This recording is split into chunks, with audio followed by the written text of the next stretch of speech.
R. Lenz Produtora.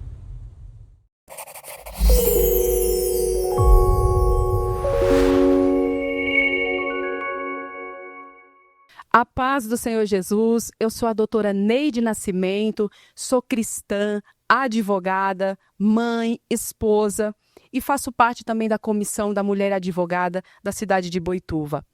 Estou aqui com vocês para apresentar o episódio do mês de janeiro. Nós faremos todas as quartas-feiras às 7 da manhã. Vem, assiste todos os episódios, porque vai ter temas aqui polêmicos e relevantes para a sociedade. Inclusive, quero já adiantar para você, o tema que iremos tratar é sobre a violência doméstica e também um pouco sobre o divórcio, mas trataremos aqui no seu aspecto jurídico e também no meio cristão. E hoje estou aqui com uma convidada muito especial, essa é a minha primeira convidada, a Lucimar Mendes. É uma mulher que passou por várias situações, inclusive tem o testemunho dela aqui no canal Crente Podcast. E ela tem um trabalho com mulheres de excelência, um trabalho que Deus tem feito o agir na vida de cada uma das mulheres que participam. Gente, é lindo, lindo, lindo o trabalho que Deus tem feito através da vida da nossa convidada de hoje, a Lucimar Mendes. Fala um pouquinho sobre você, se apresenta, Lucimar, conta um pouco desse trabalho maravilhoso também, que a partir de agora Deus vai trazer, por meio da tua vida, um canal para edificar outras mulheres que estão agora, nesse momento, assistindo esse programa maravilhoso que vai falar, inclusive, de como você se tornou uma nova mulher. Glória a Deus, amém. Gente, Deus abençoe vocês. Que bom te conhecer, viu, doutora? Muito bom estar aqui com você, é um privilégio estar aqui. E eu já vim aqui e agora eu voltei, eu estou muito feliz com isso. Graças a Deus por isso, sinal que Deus está fazendo, né? Quando a gente volta, porque Deus está trabalhando. Eu sou Lucimar Mendes, sou ali da cidade de Santa Luzia, em Belo Horizonte, Minas Gerais. E Deus realmente tem mudado, transformado a minha história. É um novo tempo que eu tenho vivido, sei vocês estão vendo aqui, né? Tem muita coisa linda aqui, tem novidades para contar. Muita coisa linda. Deus está fazendo muita coisa, tem os presentinhos do céu aqui para abençoar muitas mulheres que vão estar assistindo e caminhar esse 2026 aí, tem muita coisa que Deus vai fazer. Eu creio que vai ter muitas mulheres vivendo o que a gente está vivendo aqui, sendo transformadas, né? Pelo poder de Deus. Só Ele pode transformar a vida de um homem. E eu creio que vai ser bênção esse momento nosso aqui, vai abrir muito, né, a nossa visão, a nossa mente, começando de nós, né, que tudo isso começa daqui. E vai ser muito bom para vocês também estar vivendo isso aí hoje, em nome de Jesus. Sim. Então, conta para nós, Lucimar, um pouco da tua história, para que a gente consiga trazer o aspecto jurídico, como que a gente vai trazer a informação e passar o seu testemunho como uma forma de uma pessoa que viveu na pele, sentiu, que foi vítima de violências, né? Como a gente pôde assistir. Então, traz para nós, fala um pouco da sua história, para que a gente consiga alcançar mulheres que podem até se identificar e ganhar forças para reagir, ganhar forças para vencer e se tornar nova mulher. Sim, sim. Tudo começa desde a nossa infância, né? Sempre começa lá na infância, de lá que vem os traumas. Sim. Tudo vem de lá e comigo foi a mesma coisa. Então, desde a minha infância, doutora, eu comecei já sendo muito pressionada a viver algo que eu não estava preparada para viver. Por exemplo, né, sempre começa também com a briga dos pais. Eu vivenciei muita briga doméstica na minha casa. O meu pai, a minha mãe brigando, e ali minha mãe e minha madrasta, uma querendo a filha, a outra também querendo. Então foi assim, uma guerra. Todo lugar que eu mudar, meu pai pegou eu e minha irmã, né, e tirou da minha mãe e saiu do mundo. Né? Então já começou aí uma situação na infância onde a gente que a criança estuda, tem que ir para a escola e você não consegue se estruturar em um lugar. Então muita briga dentro de casa, muita confusão, mudando de uma casa para outra, fugindo da minha própria mãe. Então a minha infância foi uma turbulência muito grande. E aí começou os traumas, né? A batalha da minha mente começou aí. E foi aonde eu via muita briga entre meu pai, minha mãe, minha madrasta, sempre a polícia chegando, levando meu pai para a delegacia, porque minha mãe descobria onde que a gente morava, e começava aquela confusão, meu pai agredia minha mãe, a minha mãe agredia minha madrasta. Então, e eu e a minha irmãzinha, né, aquela irmãzinha que eu tinha, né, hoje a minha irmã, que tem mais ou menos a minha mesma idade, a Lucinéia, nós sofremos toda essa opressão da mente, né, todo esse momento psicológico, né, que nós somos atacadas ali em todo o tempo, sem estar preparada para viver isso. Então, por isso que eu falo que tudo começa da infância, porque foi de lá que tudo começou e veio para a minha adolescência, aonde uma família totalmente disfuncional e muitas crianças hoje que começam a ver essa violência doméstica dentro de casa, depois que elas crescem, elas levam isso para a vida delas, né? Para um relacionamento, para um casamento, e tudo começa lá, o que elas assistiram, o que elas viram, muitos maridos que espancam as esposas, né? Então o filho vendo tudo aquilo ali não pode fazer nada, mas quando ele casa, quando ele se relaciona de novo, ou na adolescência, ele quer jogar isso para fora. De alguma forma ele quer jogar para fora. Então tudo começou aí. Mas eu fui criada na igreja, graças a Deus o meu pai me ensinou o caminho, né? Só que ele foi muito ferido. Então, por ele ter sido ferido na infância dele, muito espancado pela minha avó, ele trouxe para a minha vida essa parte de muita raiva, muita agressão, com palavras, né, revolta. Ele não batia, ele não espancava. Com a gente e comigo ele fez diferente, né? Até com a minha irmã ele era mais tranquilo, era mais comigo mesmo. Comigo ele já foi essa parte mais de jogar essa revolta para cima de mim com palavras, com agressões psicológicas, aonde, você não é minha filha, você veio só para me destruir, você poderia ter nascido morta. Então eu cresci ouvindo essas palavras. E quando eu cheguei na minha adolescência, eu quis jogar isso para fora. Sim. Aonde eu pensei, não, eu preciso encontrar alguém que me valorize de verdade. Sim. Porque se pro meu pai eu poderia ter nascido morta, por mais que ele me criou bem, não me deixou faltar comida, me criou na igreja, me ensinou a verdade, mas ele não conseguiu viver essa verdade. Sim. Então, quando esse outro lado dele gritava, ele partia para cima de mim. Então, você falou algo muito importante. Então, Lucimar, você é a prova viva de que o lar cristão ele não está isento de passar por situações de violência. Verdade. Sim. E quando você fala sobre seu pai também, né, era evangélico, então, infelizmente, nós temos aí, vamos dizer assim, um lar que é cristão, de pessoas que frequentam a igreja, que são evangélicas, mas que, em contrapartida, também têm... Não são curadas. Não são curadas, vivem traumas do passado. Olha o que você falou. Isso é muito sério. Isso é muito sério, isso é muito relevante, porque pessoas que carregam traumas na infância, se ele não for curado, ele vai passar para as gerações, ele vai passar. Justamente, vira maldição hereditária, né? E daí, você falou nesse ponto específico sobre a violência doméstica, porque embora, né, não fosse uma violência muitas vezes física, mas era uma violência psicológica. Sim. Que você estava passando. E isso fez com que você tomasse atitudes precoces. Isso, no momento errado. No momento errado. Porque é uma fuga, né, doutora? Era uma fuga que eu estava achando. Então, é muito importante a gente saber que no programa de hoje, a gente vai falar especificamente sobre isso. Sobre o lar cristão, né, sobre a parte jurídica, a violência e sobre esse aspecto que a religião, que a igreja traz e como que realmente, de fato, se dá no dia a dia. Porque muitas famílias vivenciam a violência doméstica por N situações que a gente vai tratar aqui, né, Lucimar?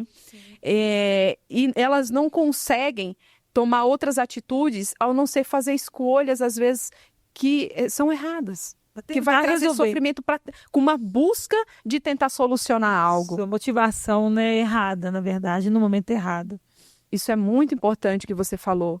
Porque o lar cristão, ele não está isento. É verdade. De presenciar e de viver a violência doméstica. Ao contrário, é o mais atacado, né? Que é o alvo do inimigo, né? Exatamente. Justamente. O diabo quer destruir, é esses que já estão passando, tem a palavra, tem a verdade em casa, o diabo não quer que ele viva a verdade. E me fala uma coisa, quando você tinha esse convívio com seu pai, você e sua irmã, como você mencionou, você tinha noção que você estava passando por um tipo de violência doméstica? Então, eu não tinha um preparo, porque eu era muito nova, né? Uma criança, você não entende muito sobre isso. Eu só sentia a dor, né? Eu sentia a dor, eu sentia a revolta. Fui crescendo com essa revolta, aonde vai chegar na minha rebeldia, né? Da adolescência. Sim. Mas eu sentia que tinha alguma coisa errada. É tanto que eu me socorria sempre à intimidade com o Espírito Santo desde a infância, que foi aonde eu consegui encontrar refúgio. Porque quando eu colocava ali os louvores da Lauriette, né, da infância, e esses louvores, ele tocava a minha alma. Eu sentia, ainda existe alguma coisa boa, existe uma alegria que... Porque eu não via alegria na minha casa, eu via só briga. Eu queria viver com a minha mãe, mas ao mesmo tempo meu pai colocava que a minha mãe era como fosse um demônio. É tanto que na escola, se a minha mãe chegasse, eu corria para quase quebrar o pescoço, de medo da minha mãe. Eu tinha minha mãe como um bicho, porque o que é falado na mente da criança é o que ela carrega. A palavra, né? A palavra, e a criança, ela acredita no que é passado para ela. Então, a sua mãe é um demônio, a sua mãe é como se fosse um bicho. Então, você precisa correr. Se você vê sua mãe, você precisa correr muito para ela não te pegar. Mas, na verdade, meu pai não queria que ela levasse a gente para casa dela. Mas pra gente é como ela fosse um bicho. Ele não falava com essas palavras. Mas ele falava, tem que correr, pra gente é um bicho. Era seu sentimento, era o que você estava... E eu tinha medo de ver o rosto da minha mãe. Eu não vou mentir pra você, que eu acho que a gente tem que aqui se expor. Não vou mentir isso, omitir isso aqui agora. Eu vou falar a verdade. Pra mim, a minha mãe era um demônio. Na minha infância, eu achava que a minha mãe era um demônio. Porque o que era passado pra mim era isso. Ele não falava com essas palavras, mas a gente ficava tão assustado. A gente tinha medo de perder a gente para ela, que ele falava de uma forma assim, você não deixa ela chegar perto de você. Essas coisas. E você que é criança, você vê isso e fala, minha mãe deve ser um demônio. E a gente cresceu na igreja, a gente imaginava, demônio é uma coisa ruim. Então minha mãe é uma coisa ruim. Que no aspecto jurídico, isso se torna até uma espécie de alienação, né? Sim. Eu falar mal do outro cônjuge, eu trazer uma visão do outro cônjuge como se do pai ou da mãe, Pressão psicológica. uma pressão psicológica junto com a alienação parental, né? Que também a gente vivencia em alguns casos. Sim, sim. Hoje você vê, doutora, que como que as crianças estão crescendo disfuncionais. Só que os pais depois começam a querer espancar, esse filho é rebelde, só que eles não vêem o que elas viram. Eles não lembram o que elas cresceram vendo dentro de casa. Porque eu sou prova viva disso. Passei por essa rebeldia na adolescência e muitos traumas que eu vivi têm vencido, graças a Deus, todos eles. Glória a Deus. Mas foi por causa de Jesus. Mas, na verdade, todos tentaram me paralisar por causa do que eu vi na infância. As situações domésticas ali, né? As situações que eu vivia, meu pai fazendo com a minha mãe, as brigas, os palavrões, as agressões domésticas, isso me revoltou na adolescência. Aí na adolescência, a criança ou adolescente, ele quer só jogar para fora, porque ele prendeu o tempo todo que ele não tinha saída. Ele vai fazer o quê? Ele não tem saída, ele tem que jogar para fora. E ele vai jogar como? É casando com a pessoa errada, é procurando uma droga, uma prostituição, é se viciando. Então, ou seja, é um tipo de fuga. Então, muitas pessoas veem as crianças hoje sofrendo na adolescência, sendo disfuncionais, mas é o que elas encontraram na infância, em casa, dessa parte doméstica, que elas só jogaram para fora na adolescência. Sim. E a partir de aí, você começou a ver uma estratégia de sair dessa situação que você estava vivendo, dessa violência doméstica, e acabou que buscando o casamento. Conta para nós. Isso, como eu te falei, também me aproximou de Deus na infância, que eu comecei a ter uma intimidade com o Espírito Santo, porque no momento que eu pegava um gravadorzinho do meu pai, que antigamente tinha gravador e fita cassete.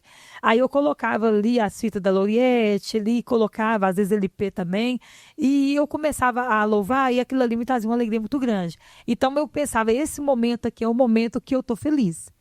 Porque daqui a pouco vai começar a briga, daqui a pouco minha mãe descobre onde a gente mora, meu pai veio pra cadeia de novo. Para mim isso aí não gira. É tanto, doutora, que ciclo, né? É um ciclo. Eu não consegui aprender matemática. Eu tenho problema com números.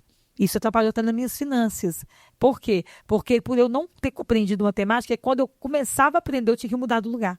Na minha infância. Tinha que mudar do lugar novamente. E muitas crianças na escola sofrem por causa disso, porque a agressão que elas veem em casa doméstica, na escola elas não conseguem aprender. A mente delas fica presa naquilo. Tem criança que vai para a escola pensando, se meu pai chegar agora, vai bater na minha mãe.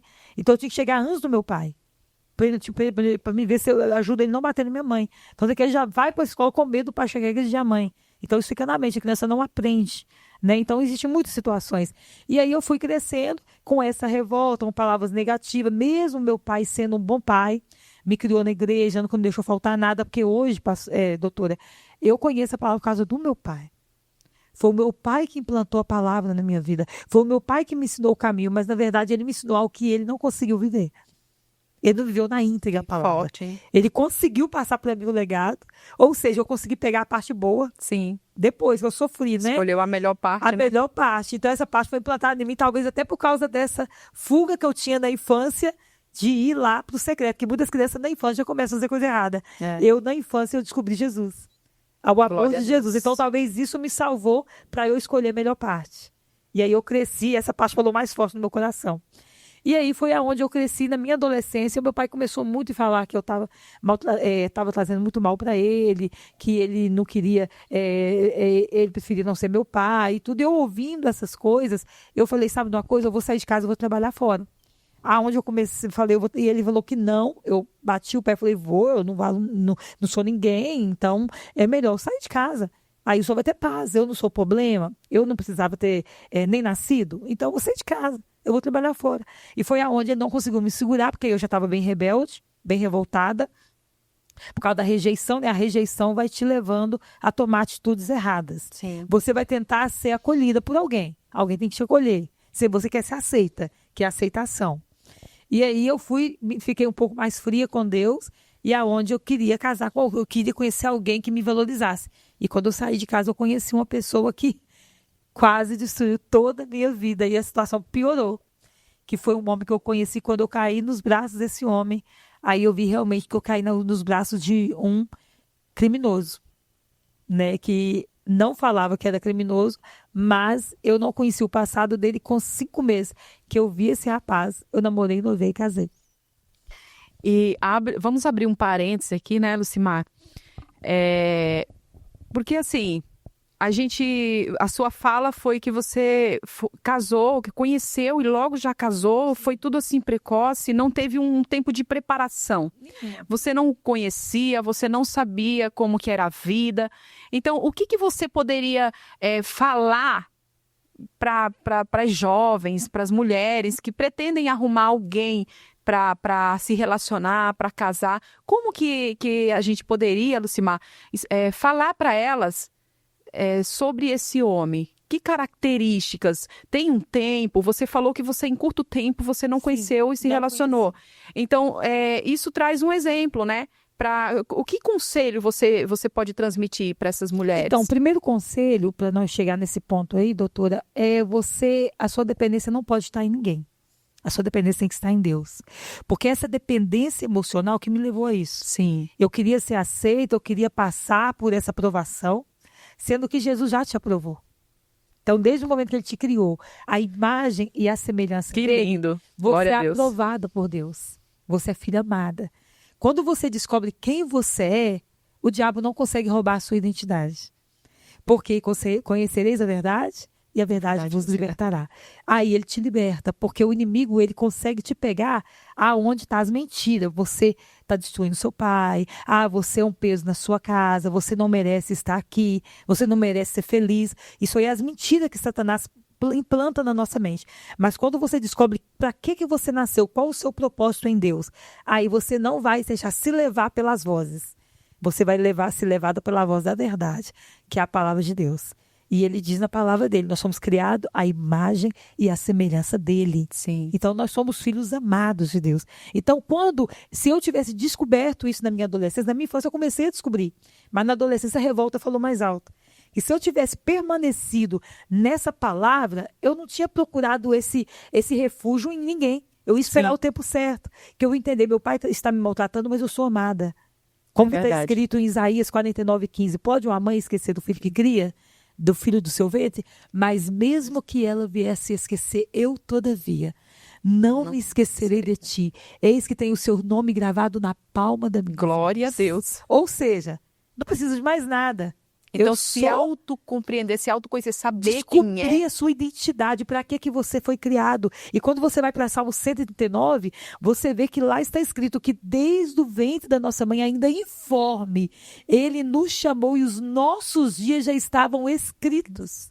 Glória Isso a é Deus. muito forte. Então, o que Deus tem Aleluia. para mim já está escrito antes de eu nascer. Então, as palavras que vêm depois disso, de pai, de mãe, de marido, de professor na escola, você é burra, você não vale nada, você é burro, você é um marginal, você é um vagabundo, você não é ninguém. Essas palavras não podem nos atacar mais. Mas para isso eu tenho que descobrir quem eu sou em Deus. Então, o segredo está primeiro você se conhecer em Deus.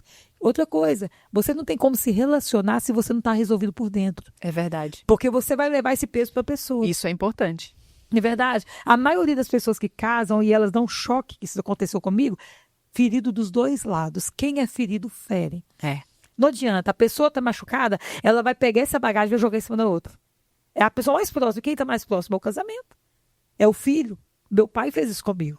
Ele veio mal resolvido para um novo relacionamento, arrumou que ele já era casado já pela segunda vez. O casamento com a minha mãe foi o terceiro casamento dele. Então, ele já estava mal resolvido com o primeiro, já tinha filhos com o primeiro, passou para o segundo, teve filhos na segunda e passou para o terceiro. Então, só foi trazendo bagagens. Então, Verdade. todo mundo que foi entrando na vida dele, ele só foi vomitando o que estava dentro dele. E quando chegou em mim, que isso era a sua caçula dele, era a caçula dele, né, que agora ele não está mais nessa terra, quando chegou em mim, ele jogou todo o ódio em cima de mim. Aí, se eu não me curasse, eu ia continuar jogando em cima do meu filho, porque aí a maldição vai passar. Ia continuando. Vai continuando, o ciclo continua. Até você descobrir quem você é. Agora eu sei quem eu sou. E se eu soubesse isso antes, eu não tinha casado com a pessoa errada, eu tinha esperado em Deus. Teria esperado o tempo de Deus, teria tempo esperado certo. o tempo certo. E é o que né? está escrito em Romanos 12:2, a vontade dele é boa, perfeita e agradável, e não acrescenta dores. Está acrescentando dores? Não é a vontade Não de provém Deus. de Deus. Não provém de Deus.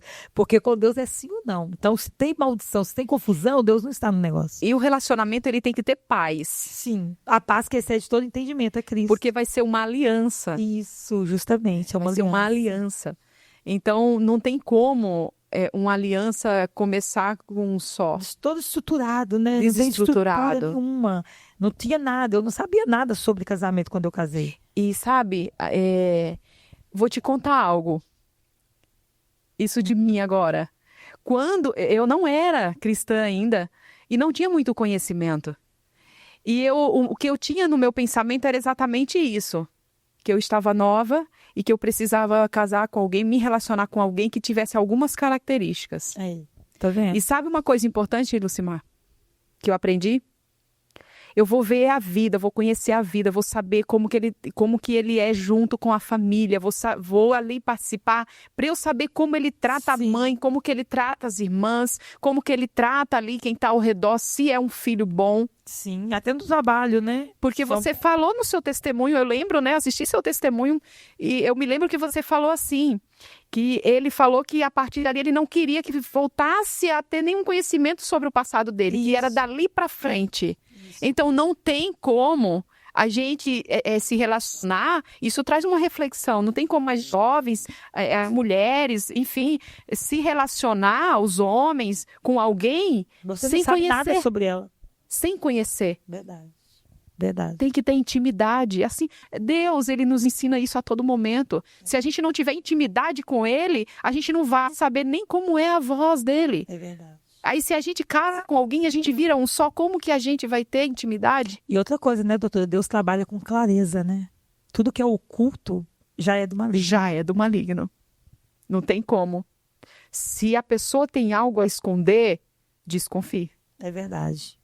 É então verdade? não está resolvido. Porque a pessoa que é resolvida, ela vai usar dessa história para ser o seu testemunho. Porque quem é curado, cura. E quem é ferido, fere. É por isso. Então, ou seja, ele ainda estava ferido. Sim. Por isso que ele não queria tocar nesse assunto. Só que, na verdade, ele estava mal resolvido, a situação continuou. Porque não foi resolvido, não foi curada. Que ele podia falar, eu não quero tocar nesse assunto agora, mas a gente pode conversar sobre. Não, ele quis ocultar. Ele arrumou de uma forma para mim não descobrir o passado dele. Então já deu para ver que ele não estava nada resolvido. Né? Então isso traz para você uma insegurança. Mas como eu estava tão cega e eu queria provar a aprovação. O problema está muito na aprovação. Gente, quando Deus te aprova, ninguém mais precisa te aprovar. Você está aprovado por Deus, você está aprovada. Tem muitas mulheres que ficam esperando, mas o meu marido não me elogia. Validação. Meu marido não olha para mim, não conversa comigo. Gente, é difícil mesmo. Você tem um relacionamento que é o tóxico, né? Então, ter um relacionamento assim é difícil. Mas se deixa ser amada por Deus, porque quando o Senhor te acolhe, Ele te acolhe de verdade. A palavra do Senhor diz que a palavra dele é a única que entra entre juntas e medulas, penetra na divisão da alma e do espírito. Então, aqui dentro, só papai vai conhecer mesmo. Ele consegue separar alma e espírito. Então, tudo que você precisa, Salmo 139 diz, tu me sondas e me conheces, sabe quando eu me assento e me levanto. Então, o Senhor te conhece. É isso que você precisa, até porque aqui é muito passageiro. Aqui nós estamos passando com Ele, vai ser por toda a eternidade. Então, essa aprovação que nos faz querer chamar atenção, querer muita atenção, isso tudo, é melhor você ter mais esse lado com Deus e deixar que o próprio Deus vai trabalhar essa pessoa. Sim. Porque se você ficar puxando essa pessoa isso, ela vai começar a maltratar, porque é incrível. No meu casamento era assim, eu queria atenção, quanto mais eu buscava, mais ele maltratava. Quanto mais eu falava, você tem que olhar para mim. Aí ele falava, mas você é mulher igual você, encontra qualquer esquina. Então aí ele pensava, eu vou ferir um pouquinho mais. Por quê? Porque ele vê que a pessoa não está resolvida também. Quando está resolvida em Deus, aí você... Uma mulher de joelho, gente, eu vou falar com você a verdade, coitado do homem. Mulher de joelho, Deus ouve a oração de mulher. Uma mulher no secreto tem muito poder. É melhor você orar do que você tentar resolver lá na briga, na confusão. Vai pro joelho que rapidinho Deus muda a situação aí. É verdade. Né? E não tem como ele não ouvir, né, a oração de uma mulher de joelho de oração. Então é melhor você ir pro ciclo de oração, colocar ele lá no secreto, falar, Deus, trabalha, muda essa situação. E ali o Senhor vai te curando. Você vai sendo curado, que até porque para a pessoa que está com você ser curada, você também tem quem está curada. Por que eu não estava curada? Não consegui entender também ele. Eu também não estava curada. Eu fui ferida e ele veio ferido. Aí os dois, e ele ferido e ainda com cargas pesadíssimas, Sim. que é crimes ainda nas costas. Aí juntou com a minha ferida da minha rejeição, aí eu não consegui resolver a situação. Foi aonde veio, né, a depressão, uma crise de ansiedade, síndrome do pânico, aí a mente não aguentou. E para aquelas pessoas que ainda não assistiram o seu testemunho, e ainda não sabe como que foi a parte do seu testemunho que o seu marido, ele tentou, né? Ele praticava abusos com algumas mulheres. Conta para quem ainda não sabe, só para a pessoa que está em casa entender um pouco, só aqueles que não assistiram antes do testemunho, mas eu creio que vai lá assistir. Vai assistir. Mas já tem uma prévia aqui, né? Verdade. Nós estamos contando só um pouquinho. Só um pouquinho, só o resumo. Verdade. Então, fala um pouquinho dessa parte para a gente entrar na parte do crime em específico e o aspecto jurídico também, para a gente já começar essa introdução. Então, quando eu descobri, né, que eu era esposa de um estuprador, foi muito pesado para mim, porque você é rejeitada pela sociedade também. Não é só a pessoa que é rejeitada, você também é. Inclusive, para mim visitar o meu marido na cadeia, os policiais cochichavam quando eu passava, falava mulher de estuprador. Então, aquele peso psicológico na minha mente, isso me machucou muito. E ainda tive a parte que foi assim, que doeu mais, doutora, não sei se já entra aqui nesse ponto, que a parte que eu era obrigada a ficar com ele dentro da cadeia na visita íntima. Meu Deus. Então, isso me machucou muito, porque eu tinha que ficar com ele da esposa. Aí eu sei, as pessoas estão assistindo agora e elas estão... Mas por que você não separou dele assim que você se submeteu ainda? Por que você se submeteu a isso? Olha, é muito pessoal isso. Eu não sei explicar, mas eu não tive coragem de abandonar esse homem. Primeiro que eu sabia que ele ia morrer. Uma pessoa que entra numa situação dessa é muito difícil. Ele tinha que estar totalmente transformado para ele sair dessa situação. O salário do pecado, né? É a morte. E o estupro é algo que não é aceito pela população. Se a pessoa não morre na cadeia, ela morre quando sai. Então, pode até acontecer de um sobreviver, mas a pessoa tem que estar totalmente pronta para contar esse testemunho aqui fora e salvar vidas, tem que ter um propósito. Porque se a pessoa não sair liberta, ela morre. Ela não consegue, porque ninguém aceita. Tanto que ele foi assassinado por causa disso. As pessoas viram que ele estava indo trabalhar, quando ele saiu da cadeia, mas as pessoas falaram, não, mas esse crime nós não vamos aceitar. E pediu para ele mudar do lugar, ele não quis. Falou, se você mudar, que a gente viu que você está trabalhando, está com a sua esposa, com o seu filho. Ele falou, não vou mudar porque eu já paguei o que eu tinha que pagar. Foi, então, se você vai sair morto. Mas no bairro você não mora. Então, a sociedade não aceita.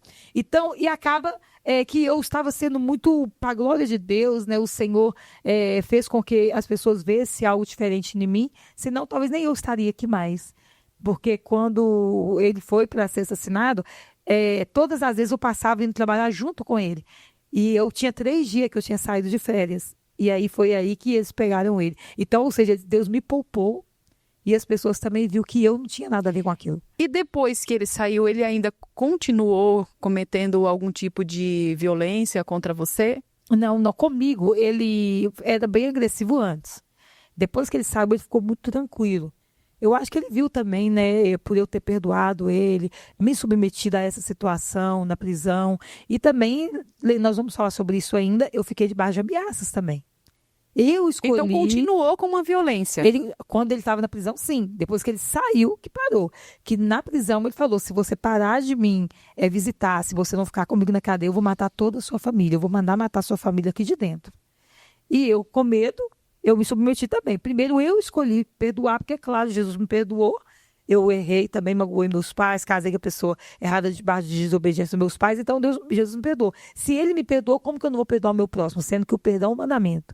Então eu tinha que perdoar. Mas conviver realmente eu não era obrigada. Sim. Mas essa parte aí dele me manipular, falar que ia matar minha família, que ia mandar... Ele colocou pessoas, doutora, para me seguir na rua. Sim. Então, que é o modus operandi deles, né? A forma com que eles...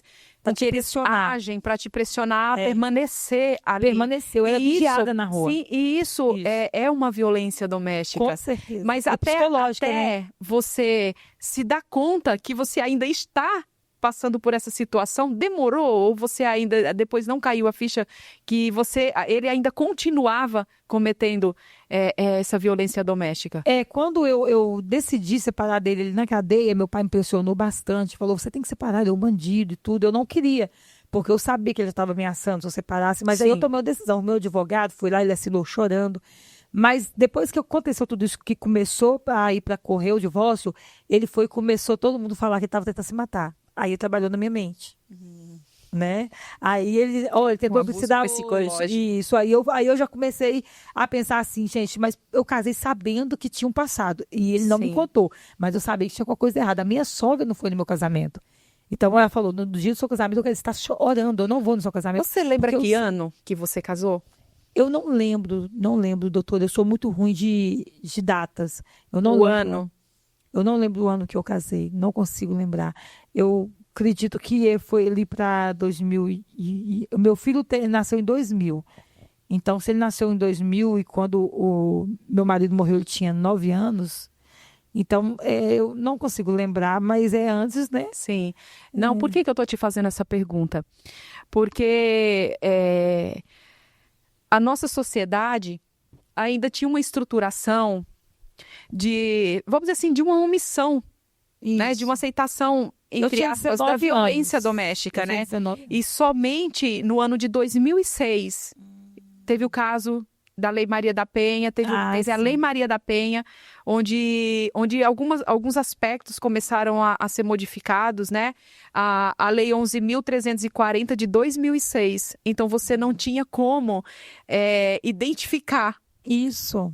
O que você estava passando, diferente de hoje.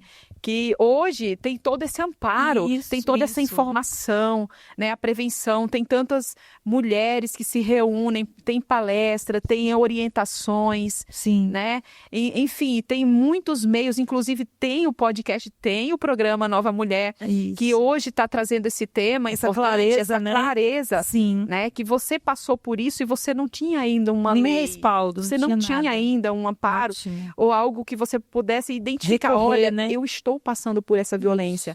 Mas hoje a gente consegue identificar que você passou pela violência física, psicológica, emocional, sexual, moral. Sim, tudo. Tudo de uma vez. Tudo de uma vez. Aí que veio as doenças, né? Vem dessa dor que eu vivi. Então, esses aspectos que eu mencionei aqui é o que exatamente a lei traz, né? Existem esses tipos de violência. A violência física, moral, patrimonial, psicológica, sexual.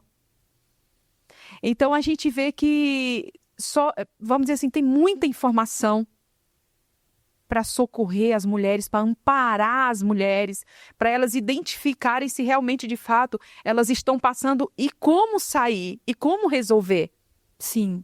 Porque num aspecto cristão, a gente vê que tem aquela questão ainda engessada de que a mulher tem que ser submissa, de que a mulher, a Bíblia diz que ela tem que ser como a mulher de provérbios, Sim, a mulher virtuosa. E se ela não for nesse padrão, ela acaba sendo uma mulher tola. Sim. Uma mulher que não edificou a casa, que não edificou o lar. Como sendo errada. Como sendo a errada. E esse peso que a mulher traz, né, vamos dizer assim, no meio cristão, Sim. é algo que precisa ser trabalhado. É verdade. É algo que precisa ser orientado. É verdade. E está Né? acontecendo muito, né, doutora? E é tão necessário a gente falar sobre o seu testemunho, a gente falar sobre esse aspecto, porque hoje, inclusive hoje, agora nesse momento, tem uma mulher sendo vítima de violência. Muitas nesse exato momento. Eu não sei se você sabe, mas no meio cristão, o índice de mulheres que sofrem violência doméstica é de 40%, de 40% a 42% das mulheres cristãs são vítimas de violência. Agora imagine quantas mulheres, no meio cristão, vamos dizer que é quase 50%. É muita coisa, né, doutora? Das mulheres. Muita coisa. Né? Então, é muita coisa. É algo assim, inaceitável. No Isso século acaba que nós fazendo estamos. com que as mulheres perdem, né, a vontade de viver, igual eu mesmo desejei a morte, tentei me matar na linha de um trem, muitos sonhos enterrados por causa disso, mulheres com profissionais, mulheres que têm propósitos lindos, estão desistindo por causa dessa aceitação, por causa de não estar sendo respeitadas.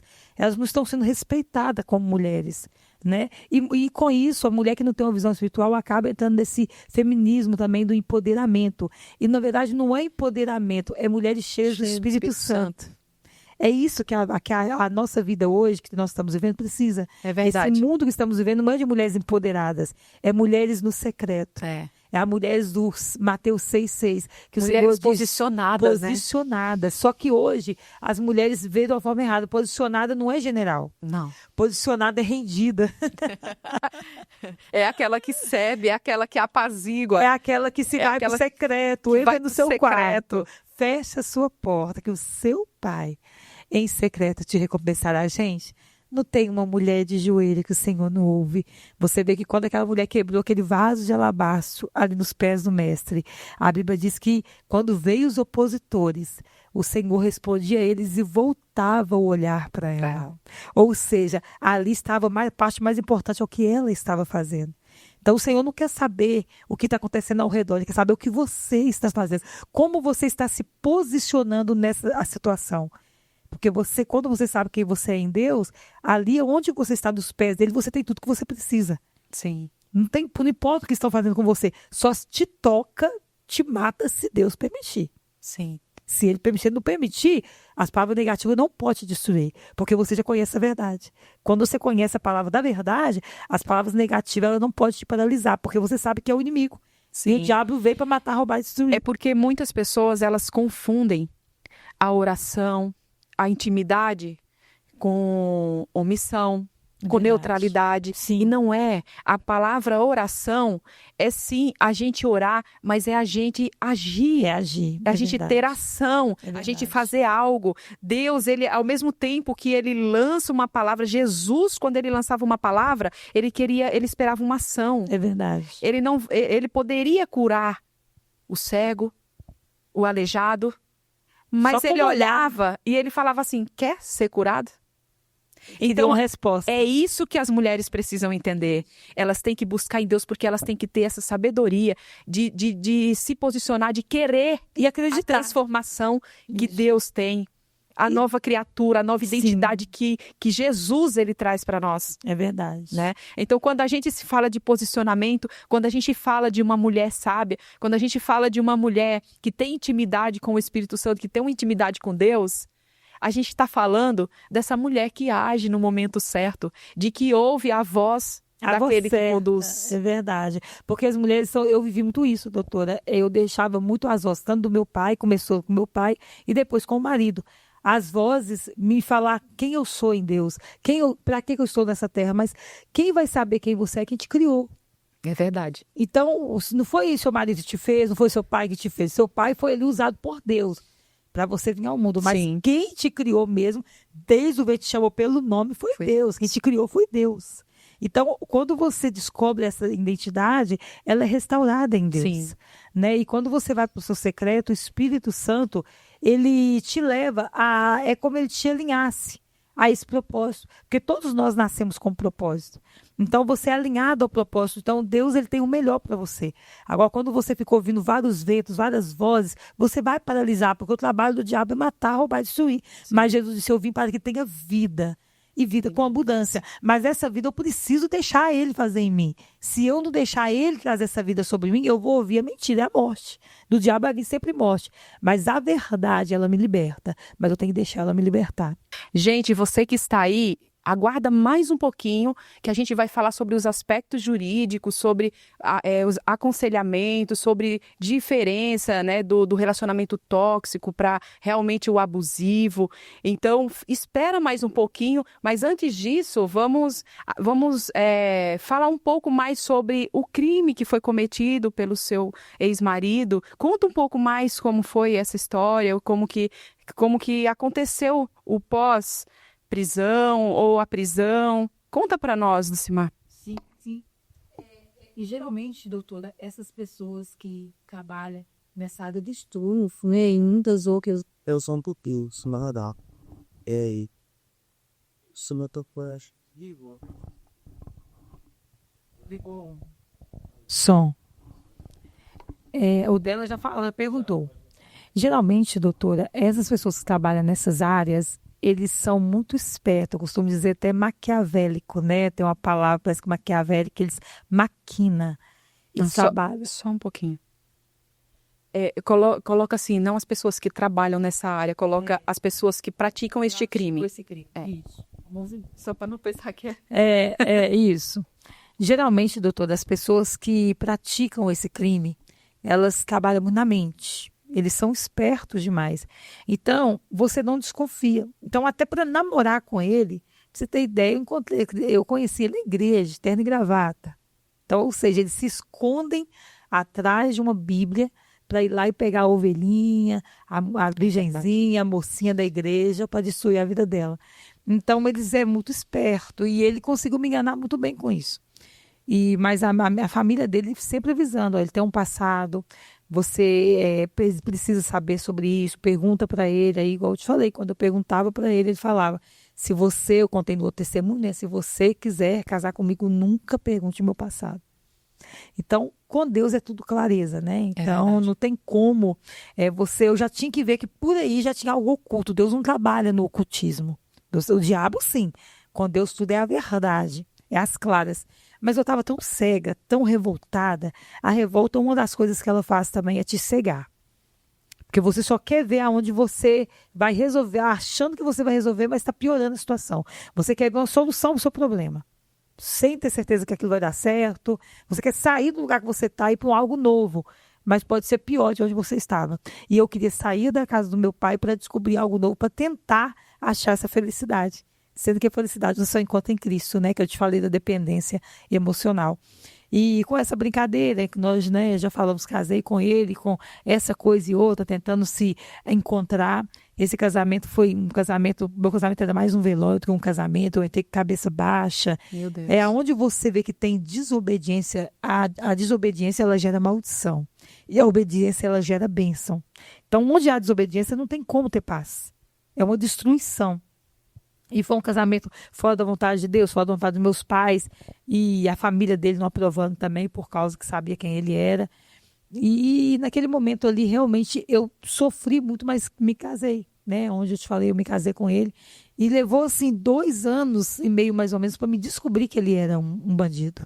Levou 2 anos e meio. Porque ele começou a chegar em casa com a bota tudo cheio de mato, com coisa que ele tinha passado quase a noite toda correndo no mato. E eu, na minha simplicidade, ou na cegueira mesmo, que parece que a gente não quer ver. A gente está vendo, mas não quer ver. Parece que você pensa, é melhor eu achar que está tudo bem. Para mim, até porque meu pai falava, a casa vai cair. Meu pai sempre falava, a casa vai cair, você vai descobrir quem é esse homem. E olha que meu pai nem conhecia ele. Mas pai e mãe, gente, quando fala, isso é muito sério. Para você que é moça, você que é jovem aí, que sabe quando o pai está falando, não vai por esse caminho, não. É melhor ouvir, porque o final vai doer. Vai doer. E o salário do pecado é a morte. Então, eu só estou aqui porque eu me arrependi. E o Senhor, como som dos corações, ele viu o arrependimento, né, de eu ter desobedecido meus pais, e ele me poupou dessa situação. Talvez eu nem estaria aqui. Muitos não estão vivos para contar. Que entraram nesse caminho da desobediência. Tanto a Deus quanto aos pais, né? Que é um princípio. Então, violar princípio só te leva à destruição. Os princípios estão todos aqui. Você violou, não adianta querer mudar algo que está há milênios, né? Aqui não tem como você mudar isso. Está tudo aqui. Então, a palavra de Deus ela é verdade. E eu realmente resolvi fazer do meu jeito. E foi aonde, quando eu casei, no começo estava tudo bem, mas ele começou a chegar em casa com a boca seca, o olho muito vermelho, e eu não entendi, nunca vi, nem até hoje, eu nunca vi droga na minha frente, assim, para pegar numa droga. Eu nunca peguei numa droga, não sei como é que é isso. E eu era mais ainda inocente que hoje. Né? Hoje sou mais velha, mas eu não tinha, assim, eu era totalmente inocente. E aí, naquele momento, eu percebi, chegava em casa muito cansado, mas eu estava correndo, muito tarde, comecei a chegar sempre quase meia-noite, 1 hora da manhã, chegando em casa. Aí, quando eu percebi que tinha alguma coisa errada, que eu falei, gente, agora eu vi a loucura que eu fiz. Esse homem está aprontando. Tem alguma coisa, agora eu acho que a ficha caiu. Tem alguma coisa séria acontecendo. Foi aonde eu comecei a campanha na minha casa de oração. Aí eu comecei a orar, a falar com meus 7 irmãs do fogo, as irmãs do coque da Assembleia de Deus. Oh, glória. As irmãs do ciclo de oração, que essas aí, o demônio tem que correr, só quando elas começam a levantar, os demônios têm que sair. São mulheres que oram, graças a Deus por isso. Então eu sou fruto de ciclo de oração, eu sei que é tremendo o ciclo de oração. E as irmãs começaram a orar na minha casa, e toda vez que elas entravam para orar, ele saía pela porta da cozinha correndo. Ele não conseguia ficar, porque o que estava nele, escondido, oculto, já estava para ser revelado. Porque quando Deus entra, tem que ser revelado o que está escondido. Eu falava, pai, mostra, vai doer, mas pode mostrar o que está acontecendo. Aí eu já estava posicionada. Comecei a orar, jejumar. Falei, agora eu estou preparada. Pode mostrar que tem alguma coisa errada, pode mostrar que eu estou pronta. Aí Deus, com certeza, pensou, então se prepare. Aí vem chumbo grosso. Você vai ver que você é um bom só vida. E por aquele hoje a gente ri, né? Mas na hora doeu muito. Na hora. De repente, na madrugada, chega a polícia quebrando tudo na minha casa. 3 horas da manhã. Ele se arrumou antes disso para sair, pegou uma bolsa, colocou umas coisas dentro da bolsa e não me falou o que ia fazer. Aí eu falei, você está indo para onde? Pegou a Bíblia. Ele falou, vou para a igreja. Eu falei, eu posso ir com você? Ele falou, não, vou sozinho. E eu não tive a inocência de pegar aquela bolsa e abrir para ver o que estava dentro daquela bolsa. Dentro da bolsa, depois, vou te falar o que estava dentro da bolsa, que foi encontrado. Mas como ele pegou a Bíblia, eu falei assim, ele deve estar indo para a igreja mesmo, né? Aí eu falei, deixa pra lá. Aí ele saiu com a bolsa. Quando pensa, não, de madrugada, chega a polícia, ele chega com o olho regalado, já cansado, parece que correu muito, e parece que estava a pé, né? Aí chega a polícia me chamando ele, né? O nome dele é Carlos. Carlos! E a polícia eles chamam muito tranquilo para não assustar, né? Eles já imaginam que a esposa está sabendo de nada. Aí, Carlos, você está aí? Aí os vizinhos com certeza começaram a ouvir também, que de madrugada tudo que você faz barulho na rua, todo mundo ouve, né? Aí ele, eu falei, por que você tá nervoso e cansado e chegou nervoso desse jeito? Ele falou, vão dormir, fica caladinha, vão dormir. Aí eu falei, aí vão dormir. Então, quando eu deitei, que ele deitou, eu olhei pra ele tava com o olho regalado. Eu falei, não, tem alguma coisa, que ele vai deitando e dormindo. Aí que a polícia gritou. Aí quando gritou, eu fui na janela. Aí eu vi a polícia com a arma, escondendo a arma, assim, e falando, o Carlos tá aí? Aí eu falei, o Carlos tá te chamando.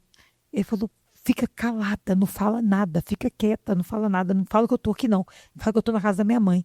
Aí a polícia percebeu, a polícia percebe a demora. Quando a polícia percebe a demora, ela já vê que alguma coisa está acontecendo. Aí eu falei, aí eu fiquei sem saber se eu falava que estava, se não estava.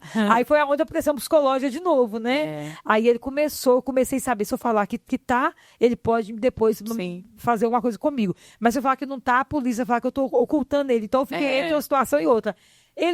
Aí a polícia não quis saber. Aí a polícia já sabe, tá acostumada, né? Falou assim, ela tá sendo ameaçada de alguma coisa lá dentro. Sim. Que estão vivendo isso todo dia, né? Falou assim, dona, abre o portão agora. Abre o portão agora. Eu falei assim, mas abre o portão. Vem aqui fora e abre o portão, senão nós vamos quebrar. Ele tá aí sim. Aí ele foi, já percebeu, já começou a colocar o tênis, fala que eu tô na casa da minha mãe, jogou na minha casa da minha mãe. Eu falei, não, a polícia já tá querendo abrir o portão, eu tenho que ir lá. Aí ele começou a quebrar a janela. Quando ele começou a quebrar a janela do fundo, que tinha um tanto de pau assim que a gente estava construindo, umas tábuas pregadas, ele começou a fazer barulho, quebrando a janela para ele pular. Aí quando ele começou a fazer isso, a polícia ouviu. Aí já um tanto de policial já desceu por trás, já atirando. Atirou tanto que atirou na minha cachorra no fundo do quintal. Começou a tirar, e a cachorra começou a gritar. Aí começou a dizer, aí meu pai começou a ouvir o barulho também. E aí, de repente, ele apareceu lá em cima, ele morava do lado, numa casa de 2 andares. E aí os vizinhos começaram já a olhar pela janela, aquela confusão começou toda. E aí eu comecei já a ficar apavorada, porque eu já estava com roupa de dormir, mulher. Aí foi onde eu tive também que me expor, que eu não tinha como trocar de roupa, não deu tempo de eu trocar de roupa. E foi onde eu me expus ali na frente daqueles policiais. E polícia, sabe como é que é, né? Então ali eu senti também aquele olhar sobre mim ali, eu não estava preparada para estar naquele lugar, naquele momento. E aí eu comecei a ser pressionada de todas as formas, de todas as maneiras. Já pensando, ó, meu marido acabou de estar morto, eu estou aqui sendo exposta para os policiais, eles estão aproveitando a situação, a roupa que eu estou, o meu filho tá... Aí eu já peguei meu filho correndo no berço, dormindo, graças a Deus, ele não acordou com o barulho do tiro. Peguei ele correndo e já passei no meio do tiro com meu filho no colo.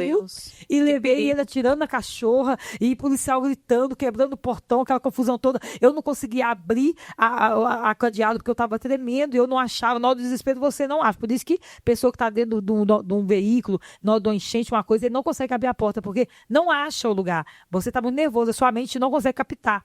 Uma coisa que você faz todo dia, na hora do desespero você não consegue.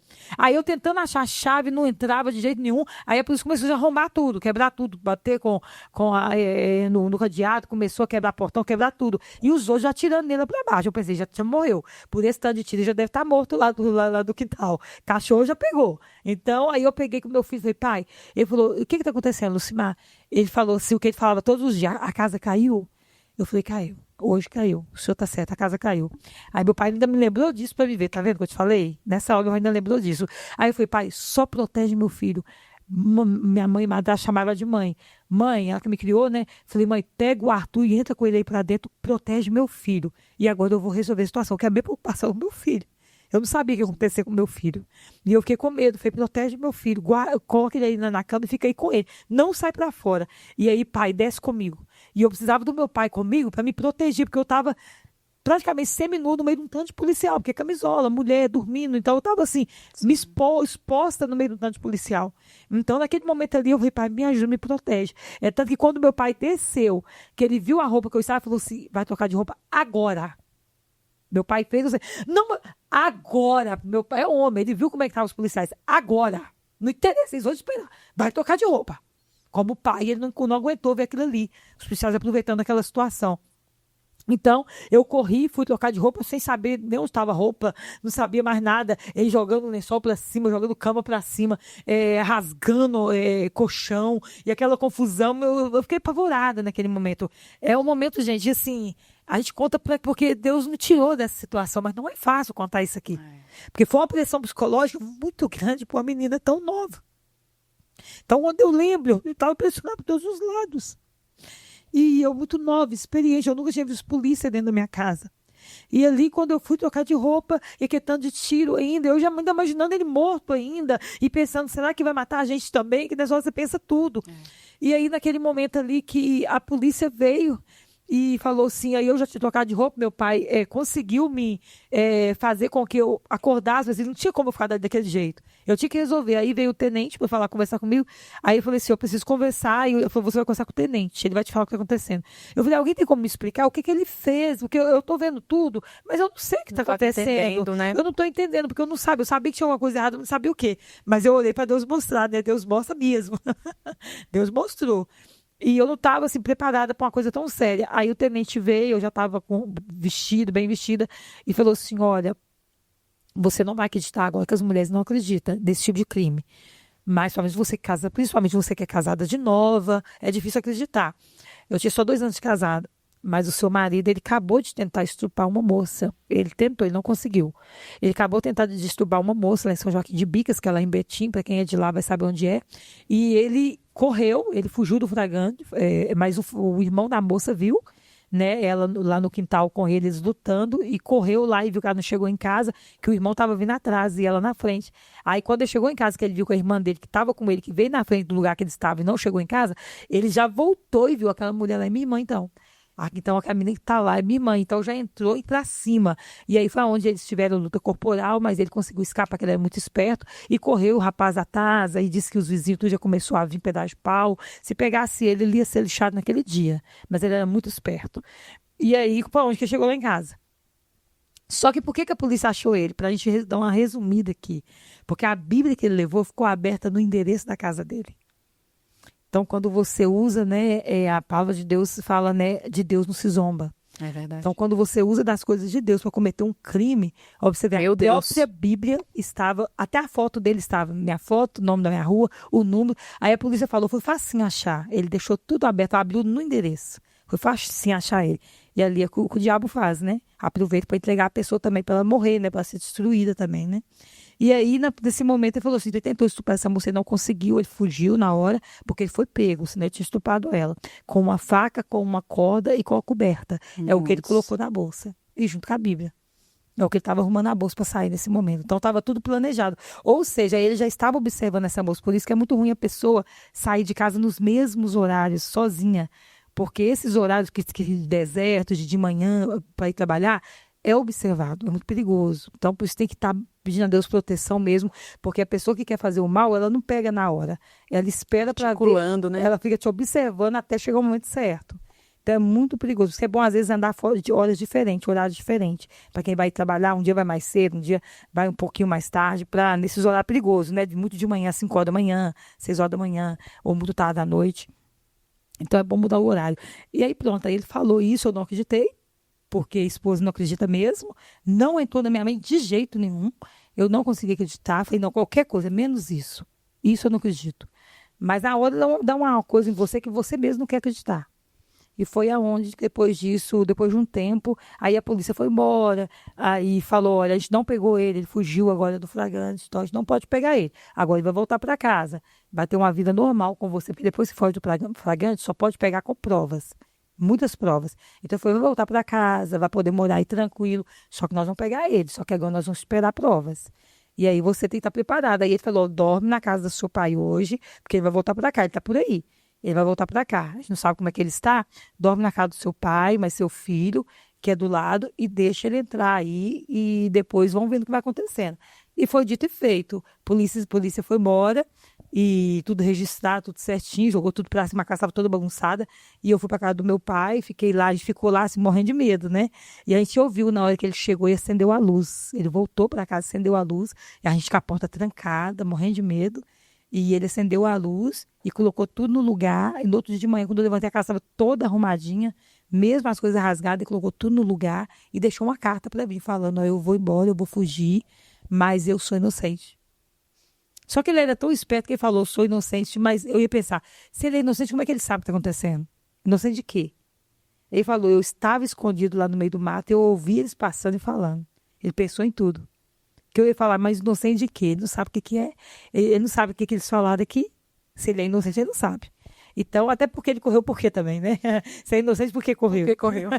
Então, não adiantou. A mentira tem perna curta. Aí ele falou, eu sou inocente, isso que ele está falando que eu fiz, eu não fiz, eu não tentei estuprar ninguém. Você sabe disso tudo, né? Tentei ouvir eles falando aqui, eu estava escondido no meio do mato, esse passado falando. Mas pode voltar para casa, eu não faço mal nenhum a você, eu amo meu filho, só que eu vou ficar um tempo fugido, até a poeira baixar, depois eu volto. E foi isso que ele fez, a vida continuou normal. E a gente ficou bem quietinho, porque a gente não sabe o que poderia fazer, né? Porque a pessoa fazer uma coisa dessa, ela podia se transformar a qualquer momento. Aí, naquele momento ali que ele foi embora, depois de um tempo, a gente teve a notícia que ele voltou, foi pego pela polícia.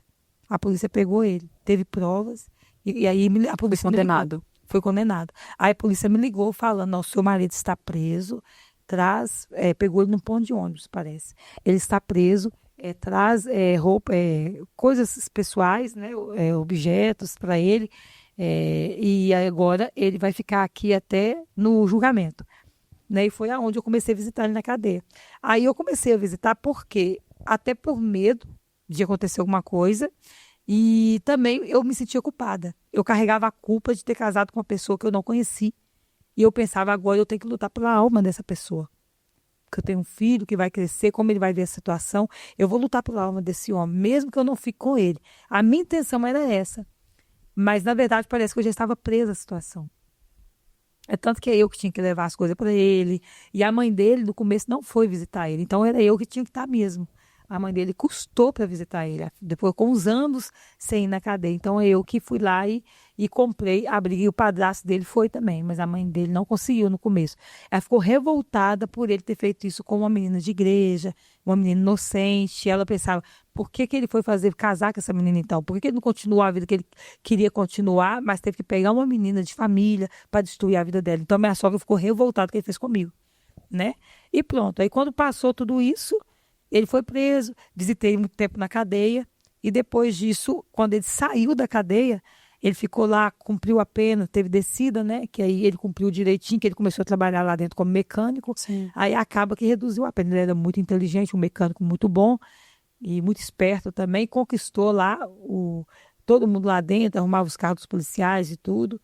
E até onde, quando ele saiu na descida, ele já saiu indo para a igreja, né? Tentando maquiar, né? Que estava mudado, transformado, e realmente eu não sei se estava. Só sei que depois disso ele não mostrou mais crime nenhum. Depois disso, mas a polícia falou que foi 7 tentativas de estupro, mas na época nenhuma foi comprovada que ele conseguiu. Agora, eu não sei porque no carro dele eu encontrava muitas coisas de adolescente, tipo sutiã pequeno, roupa íntima, no carro dele. Mas não tem nenhum, até então não tinha nenhum fato comprovado. Tudo estava como tentativa.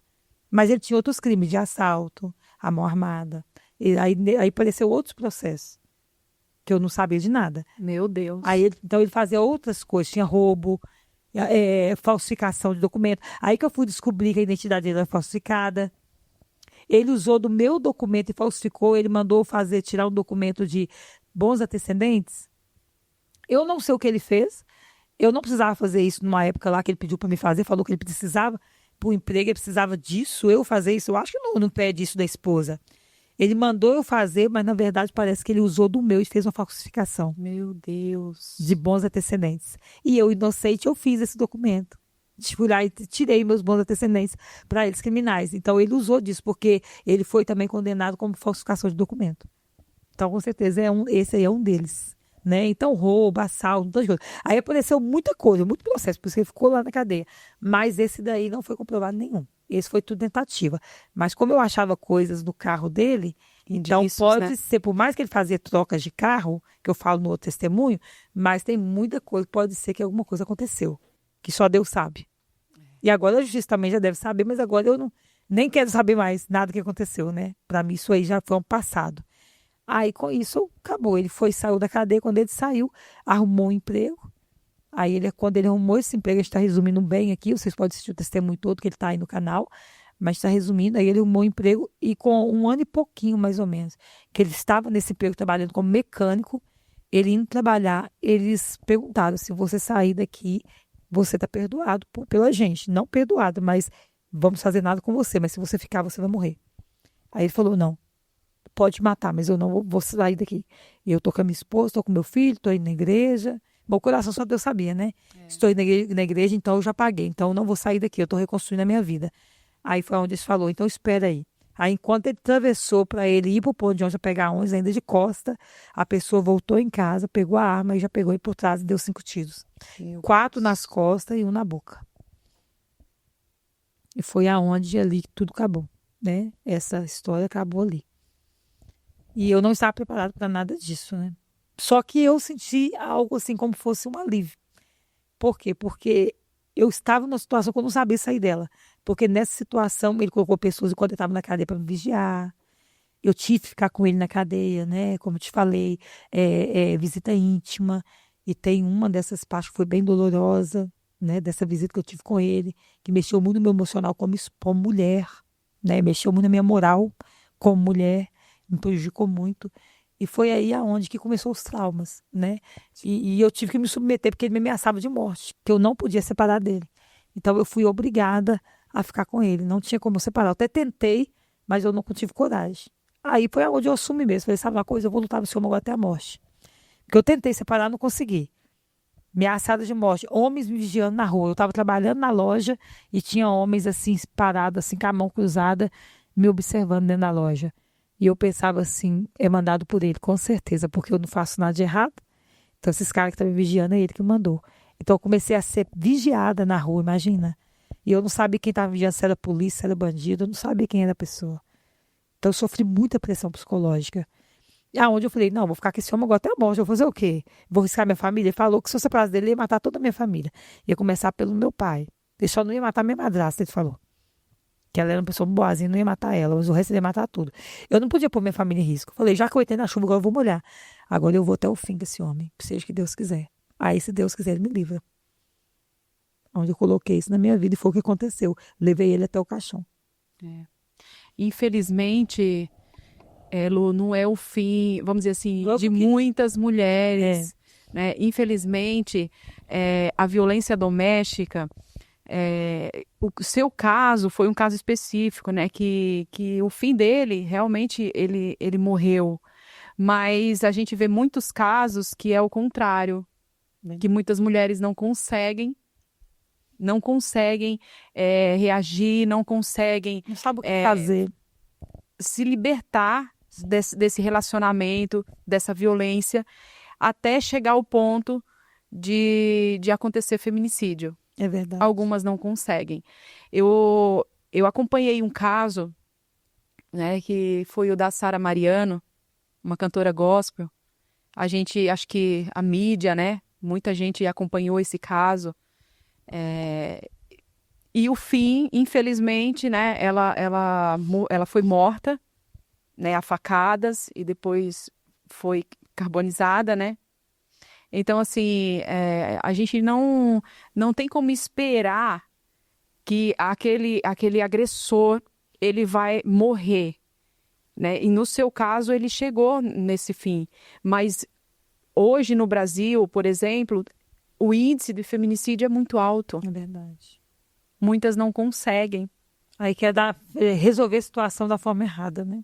Algumas vezes, elas mesmas tentando contra a própria vida. Sim. Ou não conseguindo sair desse relacionamento. Verdade. Essa é a realidade. Aí tem que se submeter. Exatamente. Só que assim, Vida até por cúmplice, isso né? que esse tema ele é tão relevante. Verdade. Porque a gente está aqui para realmente ajudar essas mulheres, ajudar a abrir os né? olhos. Verdade. Porque é como você falou, né? A sociedade, algumas pessoas, elas têm um pré-julgamento. Isso. Aí piora a situação. Aí acaba mantendo a mulher ainda aprisionada. É verdade. Porque além dela já não ter mais essa esperança de sair daquele relacionamento, ela ainda tem muita gente que olha para ela como se ela ainda fosse culpada. É discriminada, né? Às vezes ela não consegue. A violência é tanta que chega a ser no nível de domínio, né, do patrimônio financeiro. Eles amarram algumas mulheres de todas as maneiras. Elas não podem trabalhar fora, não podem estudar, não podem ter convívio social. E esse tema ele é conflitante com a igreja, com os cristãos, com os evangélicos, porque a gente aprende a todo momento, né? Se você quiser até falar algo sobre, né, se você tem essa vivência, fala para nós também como foi na igreja, como que foi o seu posicionamento cristão. Você orou muito, você buscou, é lógico, Deus trouxe, né, toda essa clareza da situação. Mas em alguns casos, tem mulheres que elas não conseguem, né? É verdade. Eu tenho um outro caso que eu vi, que a mulher ela foi até a igreja, ela falou com a liderança dela que ela estava sendo vítima. Mas, infelizmente, a orientação da liderança foi: você precisa orar mais. Será que você não pode melhorar em algumas áreas para poder ver se não acalma mais ele? É sempre assim, né? Aí É a mulher sempre acaba, assim. continua com a carga. E aí, o que aconteceu nesse caso? Ela não teve esse suporte, ela não teve esse amparo, ela não teve essa orientação de forma correta. E no dia seguinte, ele o matou. E acontece muito isso. Ela foi como um pedido de socorro. Socorro. E tem Como uma omissão, ajuda. Teve uma omissão, né? Sempre tem uma Então, omissão. aí entra esse conflito de como a igreja, os cristãos, eles têm que se posicionar. Quando chega uma denúncia, a gente tem visto que a lei ela tem amparado várias esferas. Inclusive, recentemente, né, tem uma lei agora que a pessoa que trabalha no Ministério Infantil, ela tem que trazer os antecedentes criminais. Ela não pode direcionar crianças, adolescentes, sem saber qual foi o histórico de vida dela, já tendo em vista os inúmeros casos de abuso, de violência. Então, acredito que esse trabalho com as mulheres, falando sobre essa questão de violência doméstica, como identificar, o que fazer, como que a liderança tem que proceder. Eu sei que muitos vão entrar aí em conflito, alguns vão até discordar, mas eu acredito que quem crê na palavra de Deus vai concordar com o que eu vou falar agora. Aquele que pratica o ato, ele é criminoso. Mas aquele que sabe da notícia de um crime, que presencia, que teve um pedido de socorro e se omite, ele é tão culpado quanto. Verdade. Ele equipara-se É como se tivesse àquele que cometeu. Né? E a Lei Maria da Penha traz essa prática, é a ação e a omissão. A lei descreve ação e omissão. Os que praticam a violência doméstica, seja por ação ou omissão, comete crime. É verdade. Então, quando a mulher ela é vítima de violência e ela chega para falar com quem? Com o líder espiritual. Isso, justamente. Aquele líder ele tem que estar preparado para orientar aquela mulher. É verdade. Mesmo que o marido não seja cristão, Mesmo né? que o Orienta marido não ela. seja cristão. Ela precisa de direção. Se ela se socorreu, a mulher, quando ela chega ao ponto, Lu, de procurar alguém, o limite já excedeu. É verdade. Já tá Porque até ela consciente. aguenta o máximo Vai escondendo. e a Mas- violência vai só acontecendo, vai piorando. Mas quando ela chega com um grito de socorro para falar para terceiros, para sua liderança, é porque ela necessita de ajuda. É verdade. Só que o posicionamento da liderança tem que ser de acordo com a lei. Sim. Por quê? Porque o próprio Deus, ele diz que nós devemos respeitar as autoridades constituídas. Sim. A gente tem que respeitar as leis. É verdade. A lei de Deus, primeiramente, e a lei do homem. A gente tem que obedecer às autoridades que são destituídas, que são constituídas. Porque se chega até a liderança, ali, um caso de violência, a pessoa chegou agredida, a pessoa chegou machucada. Eu falo para você, como que a gente vai dizer assim, volta para lá, para o ambiente que você está sendo violentada e aguenta mais um pouco. Para quem está vivendo a situação, salvador, né? Então, eu acredito que necessita de uma preparação também nesse sentido. É um tema que eu tenho abraçado, né, porque a gente já trabalha com algumas frentes assim, né, nessa luta, nessa causa dessas mulheres que são vítimas de violência, porque é algo também, se você for analisar, estrutural. Com certeza. É algo que já vem com uma história, Uma bagagem. com uma bagagem de que a mulher ela tem que ter um estereótipo. E muitas vezes ela não vai conseguir ter aquele estereótipo e o que ela vai alcançar? Violência doméstica? Vai ser causada violência doméstica com essa mulher porque ela não é naquele padrão? Não. Isso é estrutural. Então, o aspecto jurídico que eu venho trazer como forma, vamos dizer assim, educativa, preventiva, em casos de violência, Sim. é que as lideranças, né, qualquer tipo de líder Se espiritual, posicionem, né? se posicione, recepcione, ouça, faça uma escuta com aquela mulher, entenda, acompanhe o caso, direcione Isso. os meios que elas têm que procurar. Se ela está no limite, que ela procure as autoridades. Aí a gente vai entrar numa questão. Mas e o divórcio? Não pode se divorciar. Aí É isso que elas escutam. Aí a pessoa arrisca a vida quando vai ver, ela não divorciou, mas ela morreu. Então, outro tema bem polêmico. bem polêmico é exatamente esse. Em um caso de violência doméstica, onde muitas vezes o agressor, ele humilha aquela mulher, ele deprecia ela, ele põe ela lá embaixo no chão. A moral.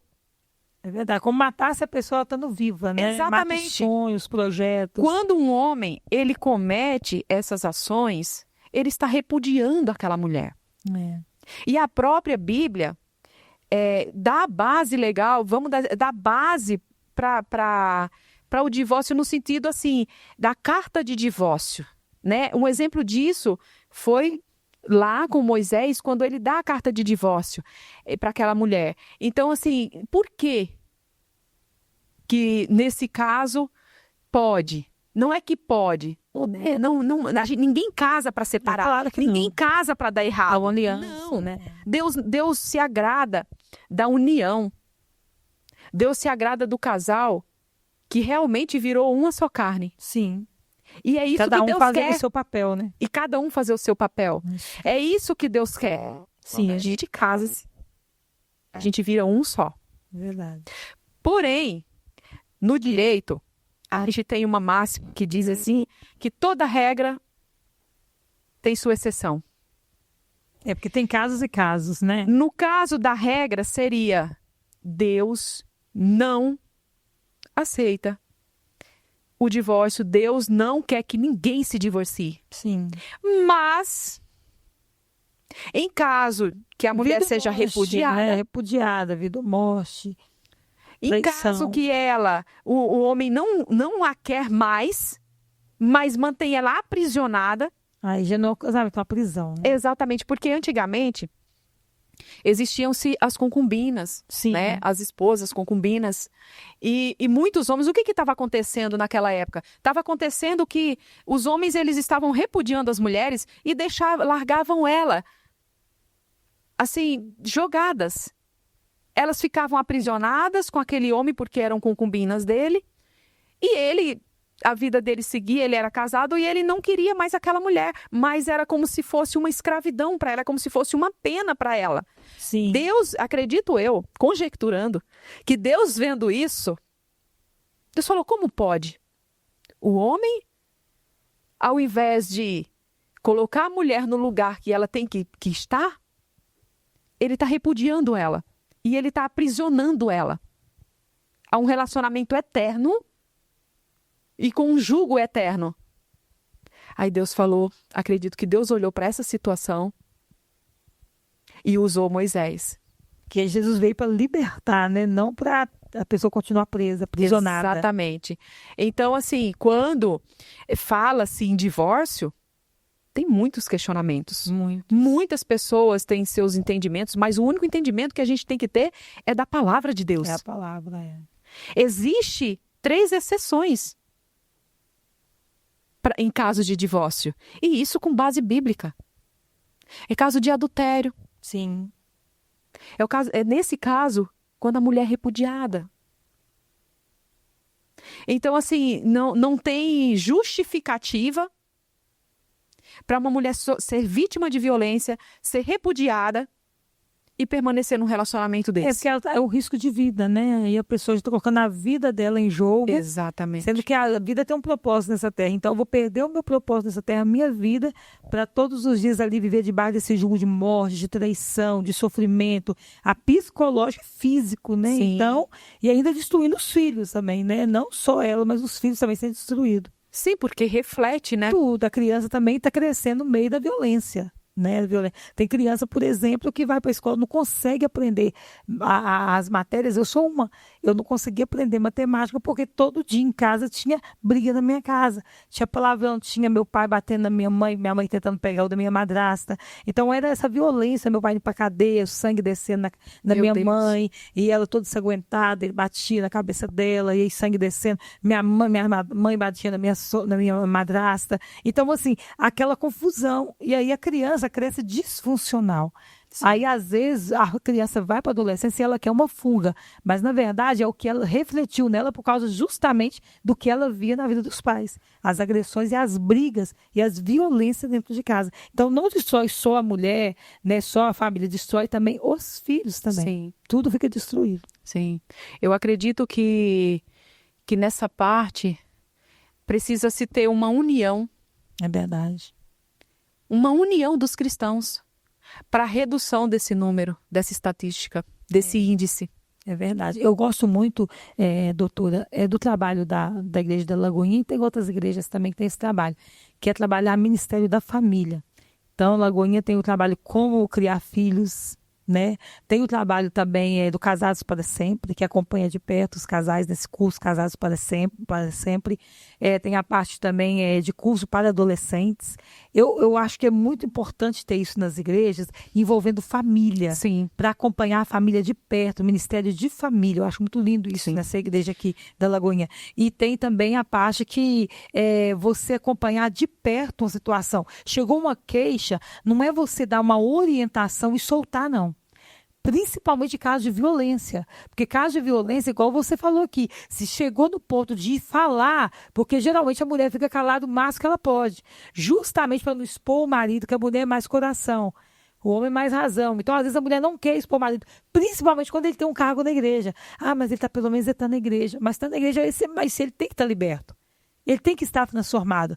Até porque quando tem um caso de uma queixa sobre um líder da igreja está agredindo uma esposa, ele tem que ser tirado imediatamente. Porque se ele não está pronto, a Bíblia fala sobre isso, para cuidar da casa da sua casa, como que ele vai cuidar da casa do Senhor? Que é santo. É um lugar santo. Não tem como ele conseguir cuidar. Então ele tem que pôr em ordem a casa dele. Se ele não consegue, como ele vai ser um líder da igreja? Então, uma queixa dessa situação tem que ser resolvida, juntar todos os líderes, tem que colocar os dois frente a frente e descobrir realmente o que está acontecendo. E depois disso, acompanhar de perto. Porque as tragédias vêm justamente por causa que não estão sendo acompanhados. A queixa vem, acontecendo isso, acontecendo aquilo, mas não é acompanhado. Dá uma orientação e vai embora. Agora vem o próximo. Não. Agora eu quero acompanhar pelo menos uma vez na semana, tem que estar acompanhando esse casal para ver o que está realmente acontecendo. E se acontecesse isso, ia evitar muitos divórcios. Exatamente. Porque muitos divórcios, as pessoas falam, aconteceu porque a gente procurou os pastores e eles não nos acompanharam. Aí aconteceu o divórcio, aconteceu isso e aquilo. Mas o caso da agressão, pior ainda, porque pode acontecer uma morte. Sim. A mulher chegar no ponto de falar é porque está acontecendo coisa grave. E eu acho interessante também, e eu sou até a favor de os pastores, as lideranças, todo o meio cristão, independente de denominação, eles terem aí uma preparação, incluindo até mesmo um curso. Sim. Para que eles venham se preparar nessa parte de como eles lidarem, de como a igreja tem que lidar com esses casos de violência. Como que eles têm que proceder de forma preventiva, como tem que agir nesses casos. Porque nesse caso que eu mencionei, né, que eu vi na mídia, depois a própria liderança que teve ali essa comunicação dessa violência doméstica, depois ele foi ali fazer uma matéria, ele falou assim que ele se sentia culpado, que ele não sabia mais o que ele fazer para ele parar de ter aquela culpa que ele carregava. Por a pessoa ter vindo pedir, ter dado um grito de socorro e ninguém Eita, velho. ter feito nada. Então, essa é a oportunidade, vamos dizer assim, dos líderes, eles trabalharem essa parte. Só que para eles fazerem isso, eles têm que ter um treinamento, eles têm que ter um direcionamento de como funciona a legislação, de como Sim. tem que conduzir, porque as coisas têm que ser assim, tem que ser dentro, né, das autoridades também constituídas. Claro, com Então, se certeza. existe uma lei que disciplina a situação, pega a lei e traz de uma forma onde venha falar ali em suas palestras, em suas ministrações, como que tem que fazer, como que a família tem que proceder, as esposas, os maridos, né? Porque tem N situações. A gente está falando, o nosso tema é sobre violência doméstica. Mas é muita né? coisa. Mas tem muita coisa que envolve, né? Então, Precisa ser resolvida, né? Muita coisa mal resolvida. exatamente. Só que nós aqui, vamos dizer assim, de uma forma ampla, a igreja, ela traz essa essência de uma proteção aí da dignidade humana. É verdade. Então, a gente tem esse trabalho social, tem esse trabalho voltado para essas causas. Então, a gente precisa também estar com respaldo, a gente precisa estar preparado, né? Todos nós, até mesmo o membro, ele tem que estar atento no que está acontecendo, porque às vezes o que está doente não é só a igreja, às vezes é a liderança, quem está ali no altar. É verdade. É verdade.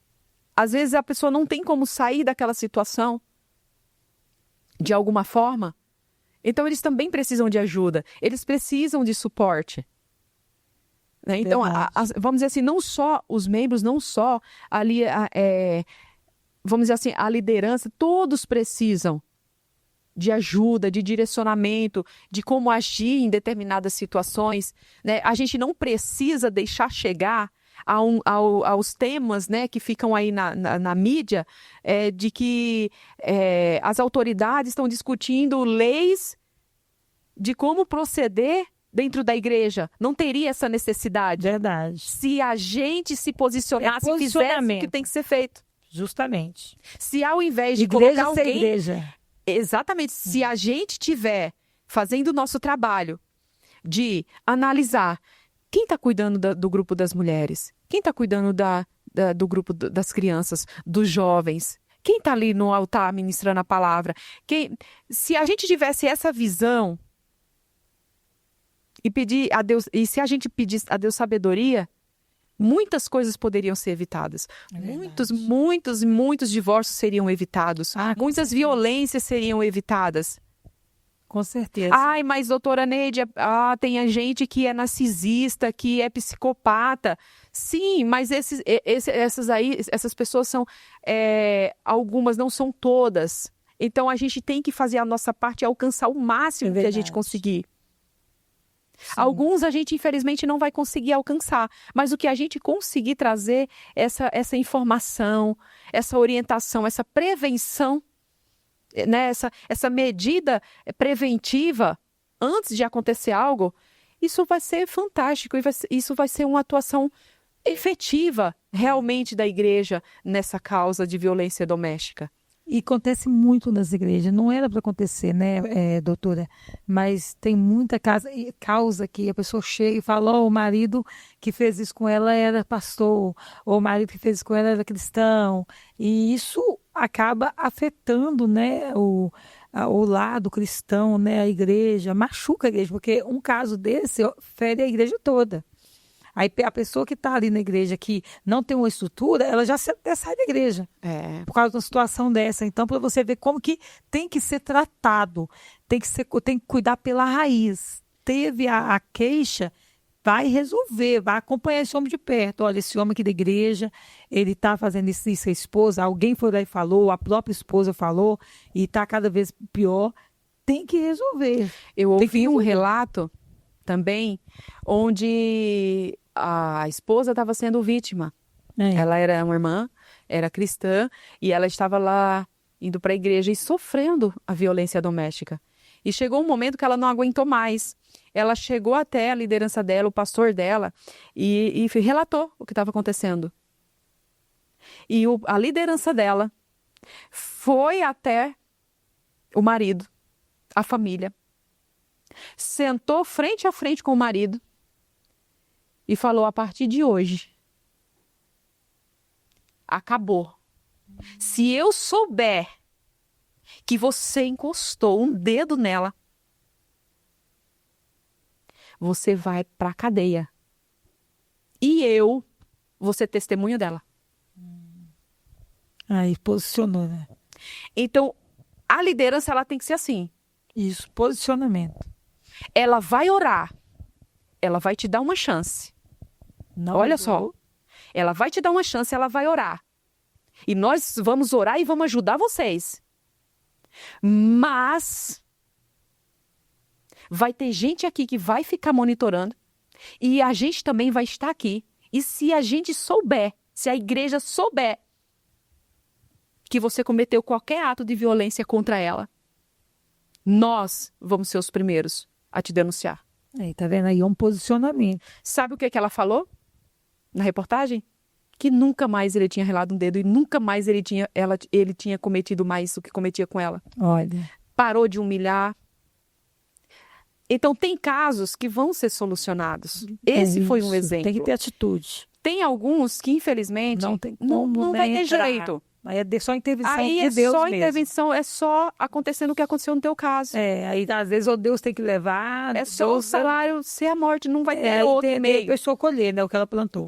Exatamente. É. Mas enquanto existir fé, enquanto existir esperança, É enquanto verdade. existir cristão, enquanto existir pessoas posicionadas, enquanto existir cristão que de fato pratica a palavra Isso. de Deus, É verdade. E tem uma coisa a gente também tem que lutar para que isso não aconteça. para que isso não aconteça. E também a mulher também tem que ser esposa, lutar para ela ser uma mulher de Deus, uma esposa sábia, né, doutora? Porque existe muito, talvez tenha alguns até homens assistindo, existem mulheres que Sim. ela agride o marido. Exatamente. E até tanto que a Maria da Penha, né, parece que tem essa parte para os homens também, não é isso? Olha, essa questão também é Eles bem criticam relevante. muito isso, falam sobre isso. É bem relevante porque a crítica, vamos dizer assim, de muitos na sociedade é que hoje em dia tem mulheres muito agressivas. Muitas, principalmente as Que empoderadas, não né? tem sabedoria alguma. Quer resolver na briga mesmo. Às vezes o marido tá quieto, ela vai lá, vai e cutucando. bate, vai cutucando, até chegar no extremo. Mas por quê? Porque tem muitas mulheres que também podem ser o caso de ser narcisista, pode ser o caso de ser psicopata, enfim, Sim. pode ser invertido? Pode ser invertido? Em alguns casos, sim. Tem mulher que não tem sabedoria alguma de como lidar com determinada situação. Ela parte para cima e avança no homem e tira a autoridade total do homem. Você é uma banana, você não é nada. Só que aí entra essa parte que eu tô te falando, da prevenção, da liderança. Sim, orientação. Orientação. Faz um trabalho com aquela mulher. Porque a mulher que ela age assim, ela em algum momento demonstra. Ah, com certeza. Em algum momento, assim como o homem também, quando pratica, tem os indícios, a mulher também, quando ela é uma mulher que ela pratica o contrário, né? Ela fica ali, ela parte para cima, né? Então, essa mulher ela não tem sabedoria alguma. Ela precisa também ter uma orientação de como agir, de como ser uma mãe, porque hoje em dia também tem muitas jovens sem experiência alguma sendo mães. E às vezes não tem paciência com seus filhos e não faz o mínimo que tem que fazer. É verdade. Que é cuidar do filho, cuidar da higiene, cuidar da educação. O marido sai trabalhar. Enfim, tem N vertentes. É muita coisa, né? É muita coisa. Verdade. Mas a chance, vamos dizer assim, de ter, né, cristãos realmente voltados para trabalhar com essa causa de orientação, de prevenção, isso vai fazer uma diferença enorme. Ah, com certeza. Isso provavelmente, se tiver esse trabalho é o que eu te falei na sobre base, é o que eu te falei sobre o trabalho com família. Hoje o foco é família, porque o diabo quer destruir famílias. Porque quando ele destrói a família, ele destrui a sociedade. A Exatamente. sociedade vem da família. Exatamente. Então, por isso que ele quer destruir. É o filho, é o pai, é a mãe, é o casamento, é o filho rebelde. E ele vai tocando. Então, precisa de ser acompanhado. O ministério da igreja precisa acompanhar e ter trabalhos que envolvem toda a família. Trabalho que trabalha a mente do adolescente, que trabalha a mulher, trabalha o marido, o casamento. Então, como criar filhos, que eu te falei sobre esses ministérios. Porque toda a igreja tem que implantar isso. E tem igrejas aí mais tradicionais, ou igrejas mais pentecostais, que acham que é só chegar na igreja, gente, e começar a pegar a Bíblia e começar a pular, falar em línguas e dar glória a Deus e aleluia, mas existe algo acontecendo dentro da casa que todo mundo precisa estar atento. Porque o diabo está lutando lá dentro da casa. Então, para ser igreja, não é você ir na igreja, você precisa ser igreja. E ser igreja começa dentro da sua casa. É verdade. Então as pessoas vão, igreja, muitas igrejas só quer barulho, só alvoroço, vão gritar, vão adorar, vão rodar. É tremendo isso, eu amo o Pentecoste, eu amo isso, pular na presença de Deus, se entregar totalmente, mas eu preciso ser igreja. Eu preciso viver isso dentro da minha casa. E se eu não estou conseguindo, eu preciso ser acompanhado. Sim. Então a igreja tem que se posicionar e toda a igreja começar a preocupar. Tipo, o encontro com Deus é muito importante. Sim. Que tem muito, né? Tem a igreja da Lagoinha, tem outras igrejas aí quadrangular também, parece que tem encontro com Deus. É um retiro que pega essa pessoa ferida, vai tratar essas feridas. O que acontece também é que pega a pessoa toda machucada e joga em cima do altar. Não. Ela tem que ser resolvida, porque quem é ferido fere. E aonde acontece que aí a mulher vai cobrar do marido, ou o marido vai cobrar da esposa, mal que você é dentro de casa, aí começam as brigas. Aí, de repente, tem as agressões. Por quê? Porque tá falando assim, mas tá lá na igreja e ninguém tá vendo. Não tá mesmo, não. Alguém tem que falar. Por isso, tem que acompanhar. Aí, se tá acompanhando, acompanha até a situação se resolver. Tá ferido? Encontro com Deus. Tá ferido? Vão tratar a sua alma. Uma clínica da alma. Um tratamento, um psicólogo cristão. Tem que envolver isso na igreja. Era bom se toda igreja tivesse esses profissionais. Um advogado, um psicólogo. Mas na igreja pequena que não tem essa estrutura. Mas tem outras formas de resolver. É posicionamento da liderança. Mas, como você diz, às vezes o próprio líder, ele agride a esposa. O próprio líder, apesar que Deus não deixa nada impune. A Bíblia diz, o que usa de engano não fica dentro da casa do Senhor. Então vai chegar uma hora que o tapete vai ser puxado. Deus vai mostrar, não vai ficar em oculto. Mas se alguém está vendo, tem que denunciar, tem que falar, a mulher tem que falar. Um caso desse, a mulher tem que falar. O líder mesmo, se está fazendo isso, a esposa tem que se posicionar. Sim. Porque senão pode acontecer uma tragédia com ela dentro de casa de um líder da igreja. Então, é posicionamento. E o principal é você ter esse trabalho. O cristão tem que ajudar ali a ter trabalho de família dentro das igrejas. A igreja, a família tem que ser totalmente escondida, guardada e cuidada. A família precisa ser cuidada, porque é dali que saem os ministérios, é dali que sai a sociedade. Então, a família tem que ser acompanhada e não se omitir. Resolver a situação. Não deixar isso, tá tudo bem, tá vindo na igreja, o que importa. Não, tem que, veio uma queixa, vai resolver. Porque depois, quando aconteceu a tragédia, a culpa é de quem foi ali, descobriu a situação e não resolveu. Esse sangue vai sobre essa pessoa, porque ela soube da história e ela não acompanhou de perto. Aí depois você nos disse, o marido matou a esposa aqui na igreja e tudo. Mas quando ela veio falar o que estava acontecendo, acompanhou? Foi até o último momento? Chamou os dois para conversar? Deu uma orientação, como você falou, uma direção para essa mulher? Porque você está numa situação que você está entre a vida e a morte, tem que resolver. Você está ali, está arriscando morrer, você tem que estar ali debaixo desse cativeiro. A Bíblia fala, Jesus falou, se o Filho vos libertar, verdadeiramente sereis livres. Eu sou livre para ficar cativa a uma prisão de morte? Não. Para apanhar todo dia? Claro que eu não vou aceitar isso. Eu tenho um propósito, eu nasci para um propósito e eu vou acabar com a minha vida? Não vou. Não. Deus me deu essa liberdade, eu tenho essa liberdade em Cristo. Sim. Eu não preciso me aprisionar e me submeter a uma situação dessa. Então, por isso que tem que pedir acompanhamento. E frisa-se, né, Lu, porque frisa-se a parte onde as pessoas questionam muito e conflitam a questão do divórcio, né, a questão de trazer à existência essa questão da violência, né, no lar cristão. Você trouxe o seu testemunho, seu lar era cristão, o seu pai ia para a igreja, você tinha ali um direcionamento, mas não ficou isento. Não ficou isento. As feridas falaram mais alto ali. Os traumas. Então, o que é importante, né, a gente pontuar bem, é que não é a igreja, não é, vamos dizer assim, não é que Deus fez algo. Deus não erra em nada. Jamais. O problema é a dureza do coração do verdade. homem. O problema é o pecado. É verdade, que nos separa de Deus, né? O pecado separa o homem de Deus. Exatamente. E quando se fala em dureza de coração, né, eu quero até trazer um exemplo, né, de um homem na Bíblia, onde ele é citado. Quando eu li, né, essa passagem, eu falei assim, eu fiquei pensando, né, conjecturando, falei assim, meu Deus, todas as mulheres deveriam ler essa parte para ver que tipo de homem elas não casar. Ou que Isso. tipo de homem ela se abster. Isso já mostra no Né? namoro, viu? doutor? Então, sim. Mostra no namoro. Então, quando eu ouvi a passagem que falava sobre Nabal e Abigail, eu falei assim, meu Deus, que homem é esse? Um homem com indícios cruéis, né? Que humilhava ali a esposa, que fazia um homem, né, mau. Então, assim, que tipo de homem foi Nabal? Um homem ingrato, Verdade. que não sabia reconhecer nada, arrogante, soberbo. Que tudo Precisou tinha da que ser mulher do jeito dele. reconhecer, Então, esse tipo de homem é o homem que a mulher, quando ela está procurando, ela deve se abster. Esses são os que elas É o não que devem vai escolher. manipular, é o que vai manipular. aprisionar. Né? Quem dera que todas as mulheres fizessem como Abigail. Isso. ela se Fossem posicionou. apaziguadoras, se posicionassem no momento certo. Isso. Tivesse a virtude Verdade. de falar Ela assim, teve uma direção ali, né? de falar assim para Davi, não suja tuas mãos com o sangue desse homem.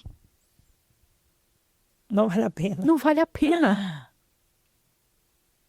E Deus agiu. Mas algo interessante, né? Que a Bíblia relata que Deus, né, faz com que Davi vá lá e tome Abigail por esposa. Então, aí eu falo para você, essa mulher que era ali aprisionada naquele relacionamento, ela casou-se com Davi. Ela não adulterou com Davi. Claro que não. E muitas pessoas têm esse conflito de achar que porque o marido morreu, o marido divorciou, né, que tem que ficar ali, não pode ter. É bom, se que puder não ter mais relacionamentos, Melhor, né? melhor. Melhor. Mas se for o caso de ter, a gente vê casos na Bíblia que deu certo. É verdade, mas Davi, Abigail, deu certo. Ele foi lá, Sim. voltou, pegou e tomou ela por mulher, por esposa. Então, a gente viu que Deus tirou aquele homem mau do Aquela caminho, opressão. aquela opressão, e nem precisou ela pôr a mão. É E verdade. nem precisou Davi se sujar de Ela sangue. agiu com sabedoria. Ela agiu com sabedoria. Sabedoria. E é o que falta hoje em dia Nas mulheres. em muitas mulheres. Sabedoria. É justamente. A gente precisa... Quer resolver na força do braço, Não vai conseguir. xingando, brigando, provocando. E não é assim. Aí vai criando uma situação que vai barreira só piorando. pior. E aí ela acha que está resolvendo. E tem muitas mulheres que vai lá e acham que se separando do marido resolve. Se ela não for sábia e separar do marido e casar com outro sem estar resolvida, vai acontecer a mesma coisa. de Mesma novo. coisa. O ciclo continua, porque ela não está resolvida, ela precisa ser resolvida. É. Por isso que tem que ter cuidado com essa dependência emocional. Porque quando você não está resolvido, você fica procurando achar no outro. Você não vai achar no outro que você precisa estar resolvida em Deus.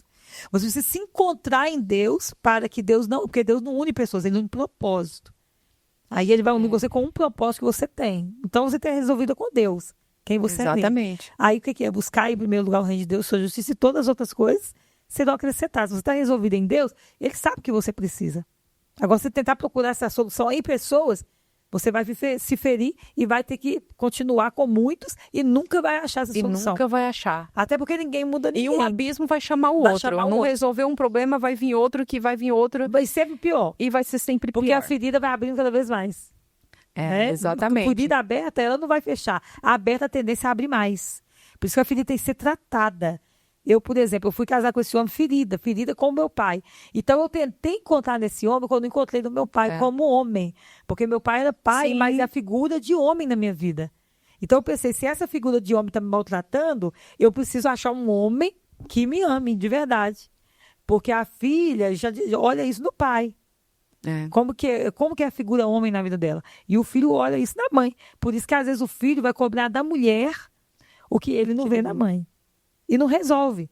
Porque tem que ser resolvido. Por isso que em Deus nós encontramos tudo essa fonte inesgotável, Sim. aonde você encontra vida, encontra cura, a paz que excede todo entendimento. Então, é nem Cristo que você encontra o que você precisa. Você estando curado em Deus, acabou. Aí você tem que encontrar com uma pessoa para somar, não para subtrair ou diminuir. E aí Deus não une pessoas, ele no propósito, você vai buscar em Deus.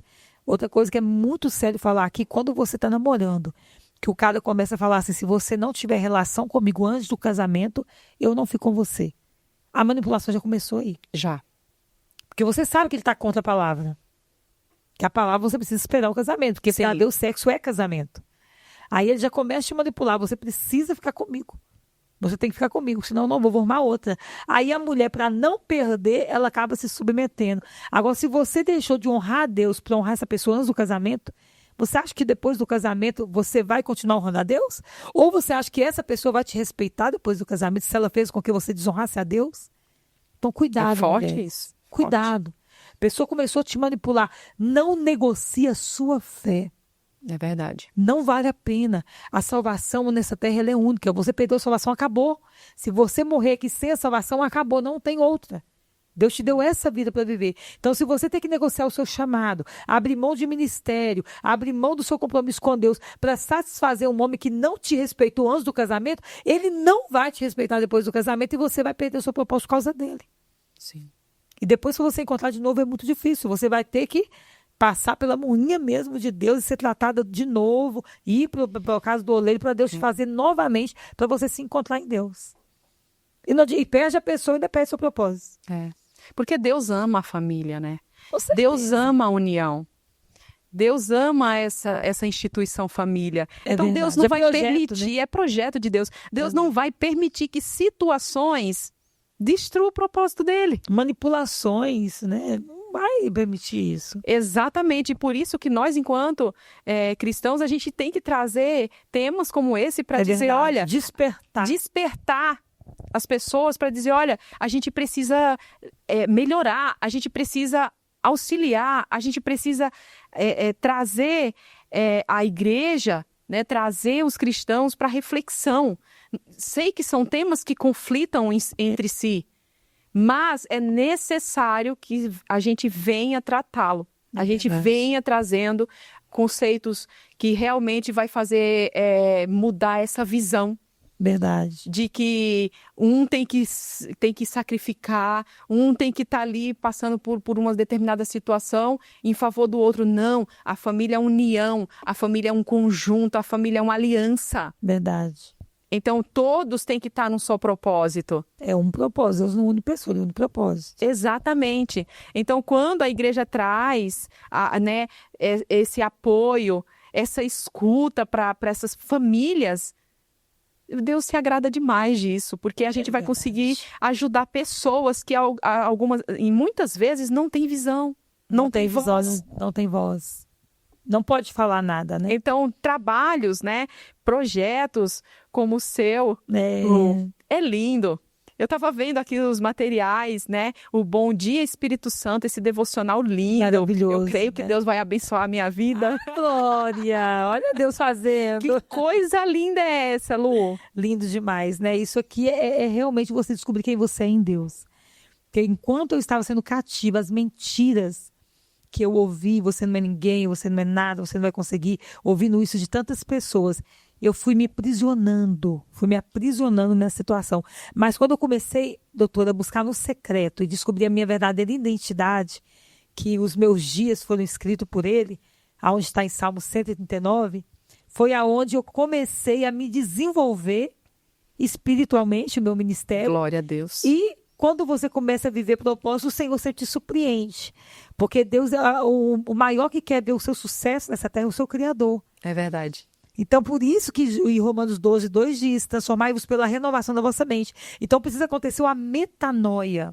E aí o Senhor vai te renovando, aí você vai experimentar a boa, perfeita e agradável vontade de Deus. Para o diabo, ele fala, não, secreção é besteira, você ficar aí querendo fazer tudo certinho, é bobeira, vai viver sua vida, vai curtir. Não, você precisa estar no centro da vontade de Deus, porque é daí que vai sair os tesouros escondidos secretos. As novidades. As novidades. Esse baúzinho aqui, ó, quando você olha para Isaías 40, se não me engano, 45, ali foi profetizado na vida do rei Ciro, que ele descobrir tesouro, ia ser entregue a ele tesouros escondidos do secreto, que Deus ia entregar a ele.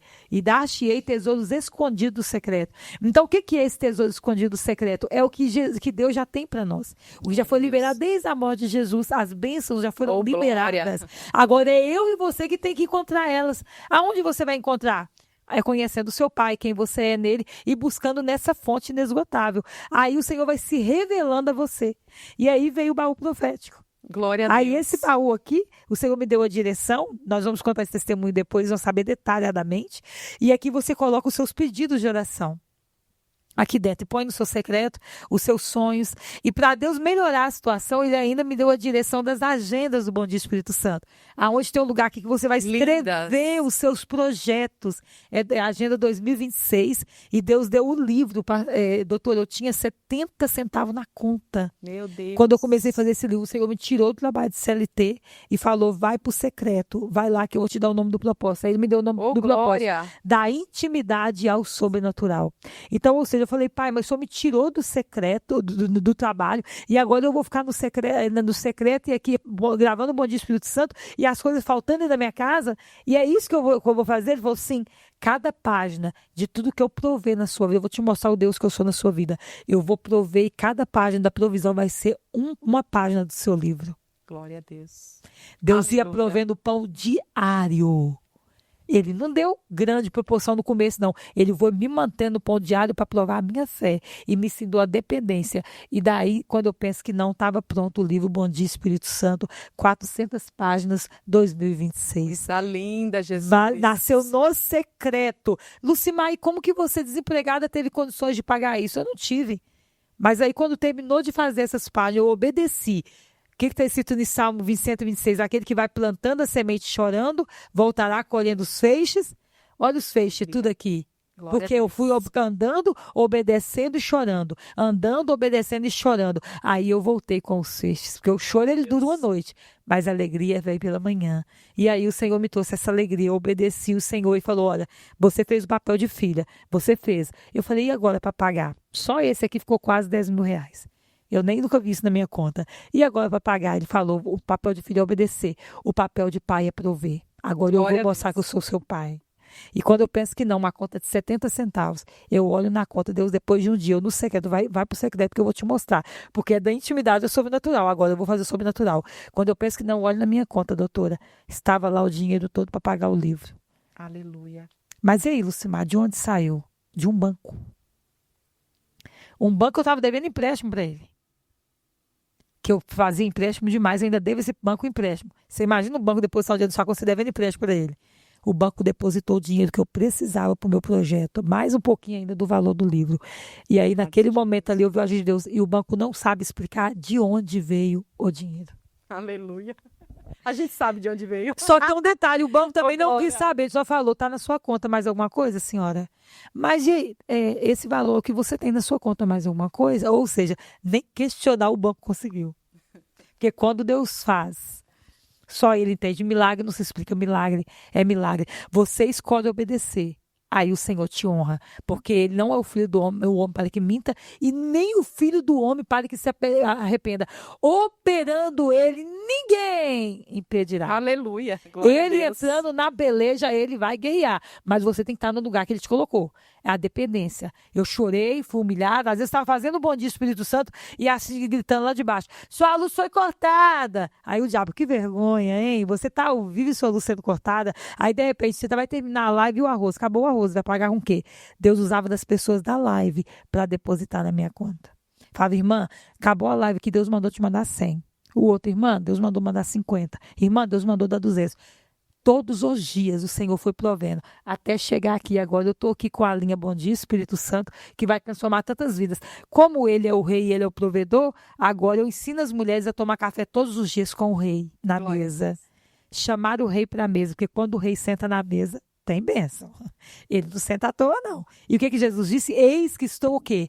À porta E bate. e bato. Se alguém ouvir a minha voz e abrir a porta, entrarei na sua casa, cearei com ele e ele comigo. Essa caneca, doutora, é profética. Você coloca ela na mesa todos os dias para tomar o seu café. Isso eu falo todos os dias na live, Bom Dia Espírito Santo. E você ali representa que o Pai está na mesa com você. Se o negócio é abrir a porta, papai, está escancarada, pode entrar. Fique à vontade, porque é convidado de honra para tomar café comigo. E ali você começa a viver o seu sobrenatural. Glória a Deus. Papai estando na mesa, algo acontece. É verdade. Glória a Deus. E quem quiser, o link vai estar aí abaixo da Sim. minha loja, a loja bomdiaespiritosanto.com.br, e o meu Instagram também vai estar aqui para você quiser acompanhar. E esse Bom Dia Espírito Santo está transformando milhares de mulheres, sendo transformada, destravada para viver da intimidade, aonde tudo que você precisa, você resolve no secreto. Tudo é nos pés do Mestre, porque tudo que você precisa, o caminho da verdade e a vida é Jesus. Ele está ali para te ouvir. É só você ter o endereço. O endereço entra no seu quarto e fecha a sua porta. Ali tudo que você... Isso tudo nasceu do secreto. E papai tem muito tesouro escondido para te revelar. Vai para lá e começa a ter tempo com ele, que você vai ver o que vai acontecer. E conhecer a verdade, que aqui está toda a verdade. E ela vai te libertar. Lu, fala para nós como que o pessoal de casa, como que eu posso adquirir os seus produtos? É, porque você vai levar, né, doutora? Não é possível. Isso aqui é maravilhoso, é profético. Então, o link está abaixo, aí pode entrar no meu site, que é bomdiaespiritosanto.com.br. E aqui está abaixo também, é só entrar na loja que tem todos os kits, tanto separado como os combozinhos, e todos proféticos, né? Tudo Lindos. profético aqui, que vai entrar na sua casa e vai te ajudar. Inclusive, tem baú também profético também lá, para te motivar a orar no secreto, ter seu tempo de intimidade com Deus e gerar aí esse sobrenatural que Deus está fazendo na minha vida. Porque tudo que Deus faz é para transbordar, né? É Na verdade. vida do outro. Então, é algo patrocinado pelo próprio Espírito Santo. É muito forte você levar isso aqui para sua casa. E tudo tá lá. E também tem o meu Instagram. Pode estar me seguindo, lucimarmendes._. lucimarmendes._. Me seguindo lá no Instagram também, que vai acompanhar tudo que Deus está fazendo. E vai estar tudo no link abaixo. Glória a Deus. Glória a Deus. E a gente vai finalizando por aqui e espero você na próxima quarta-feira para a gente continuar aí esse mês, né? Eu creio que tem muita coisa ainda, Verdade. muita informação, muita orientação, né? E testemunhos como o seu, Verdade. né? Que traz essa esperança, Isso. que traz essa força, esse trabalho lindo que Deus tem feito na tua vida. Ou seja, tem jeito, né? Tem jeito. Tem jeito. Tem como Deus mudar. Muda a história. Deus muda, Deus transforma Verdade. histórias. A prova está aqui, né? É- E ainda nos surpreende. A Lu é prova viva, gente. Uma nova mulher. Né? Uma nova Uma mulher nova mulher. em todos os Em aspectos. todas as né? áreas. Todas Glória as a Deus. áreas. Uma nova mulher. Que Glória. coisa linda. O Renovada que em Deus Cristo, fez. né? Eu quero te agradecer Amém. por essa Eu te agradeço. oportunidade, viu? Eu fiquei assim encantada com a forma com que Deus trabalhou na tua vida, né? Depois que você se tornou essa nova mulher. Glória a Deus. Quando eu cheguei aqui, que eu vi Da essa água pro maravilha, vinho, né? assim, eu falei, Jesus, tu é bom, Pai. Glória a O Deus. Senhor é E maravilhoso. tira do improvável, né, E doutora? tira do improvável, pensei na Improvável. viúva, 70 centavos. 70 centavos. Saiu Só tudo. Deus. Só Deus. Então Milagre. você que tá aí, adquira, corre, entra no link. Gente, é uma bênção, da intimidade ao sobrenatural. É verdade. Deus vai agir de uma forma sobrenatural, né? Você vê, Olha lindo. que bênção, coisa mais linda do Senhor. Lindo, né? E cada folha é uma provisão. É para ativar a fé das mulheres em 2026. Muito forte, né? Parabéns, Deus é fiel. Glória a Muito lindo. Deus. Glória a Deus. É isso aí, pessoal. A gente agradece a sua companhia até aqui e até o próximo episódio. Amém. Deus abençoe.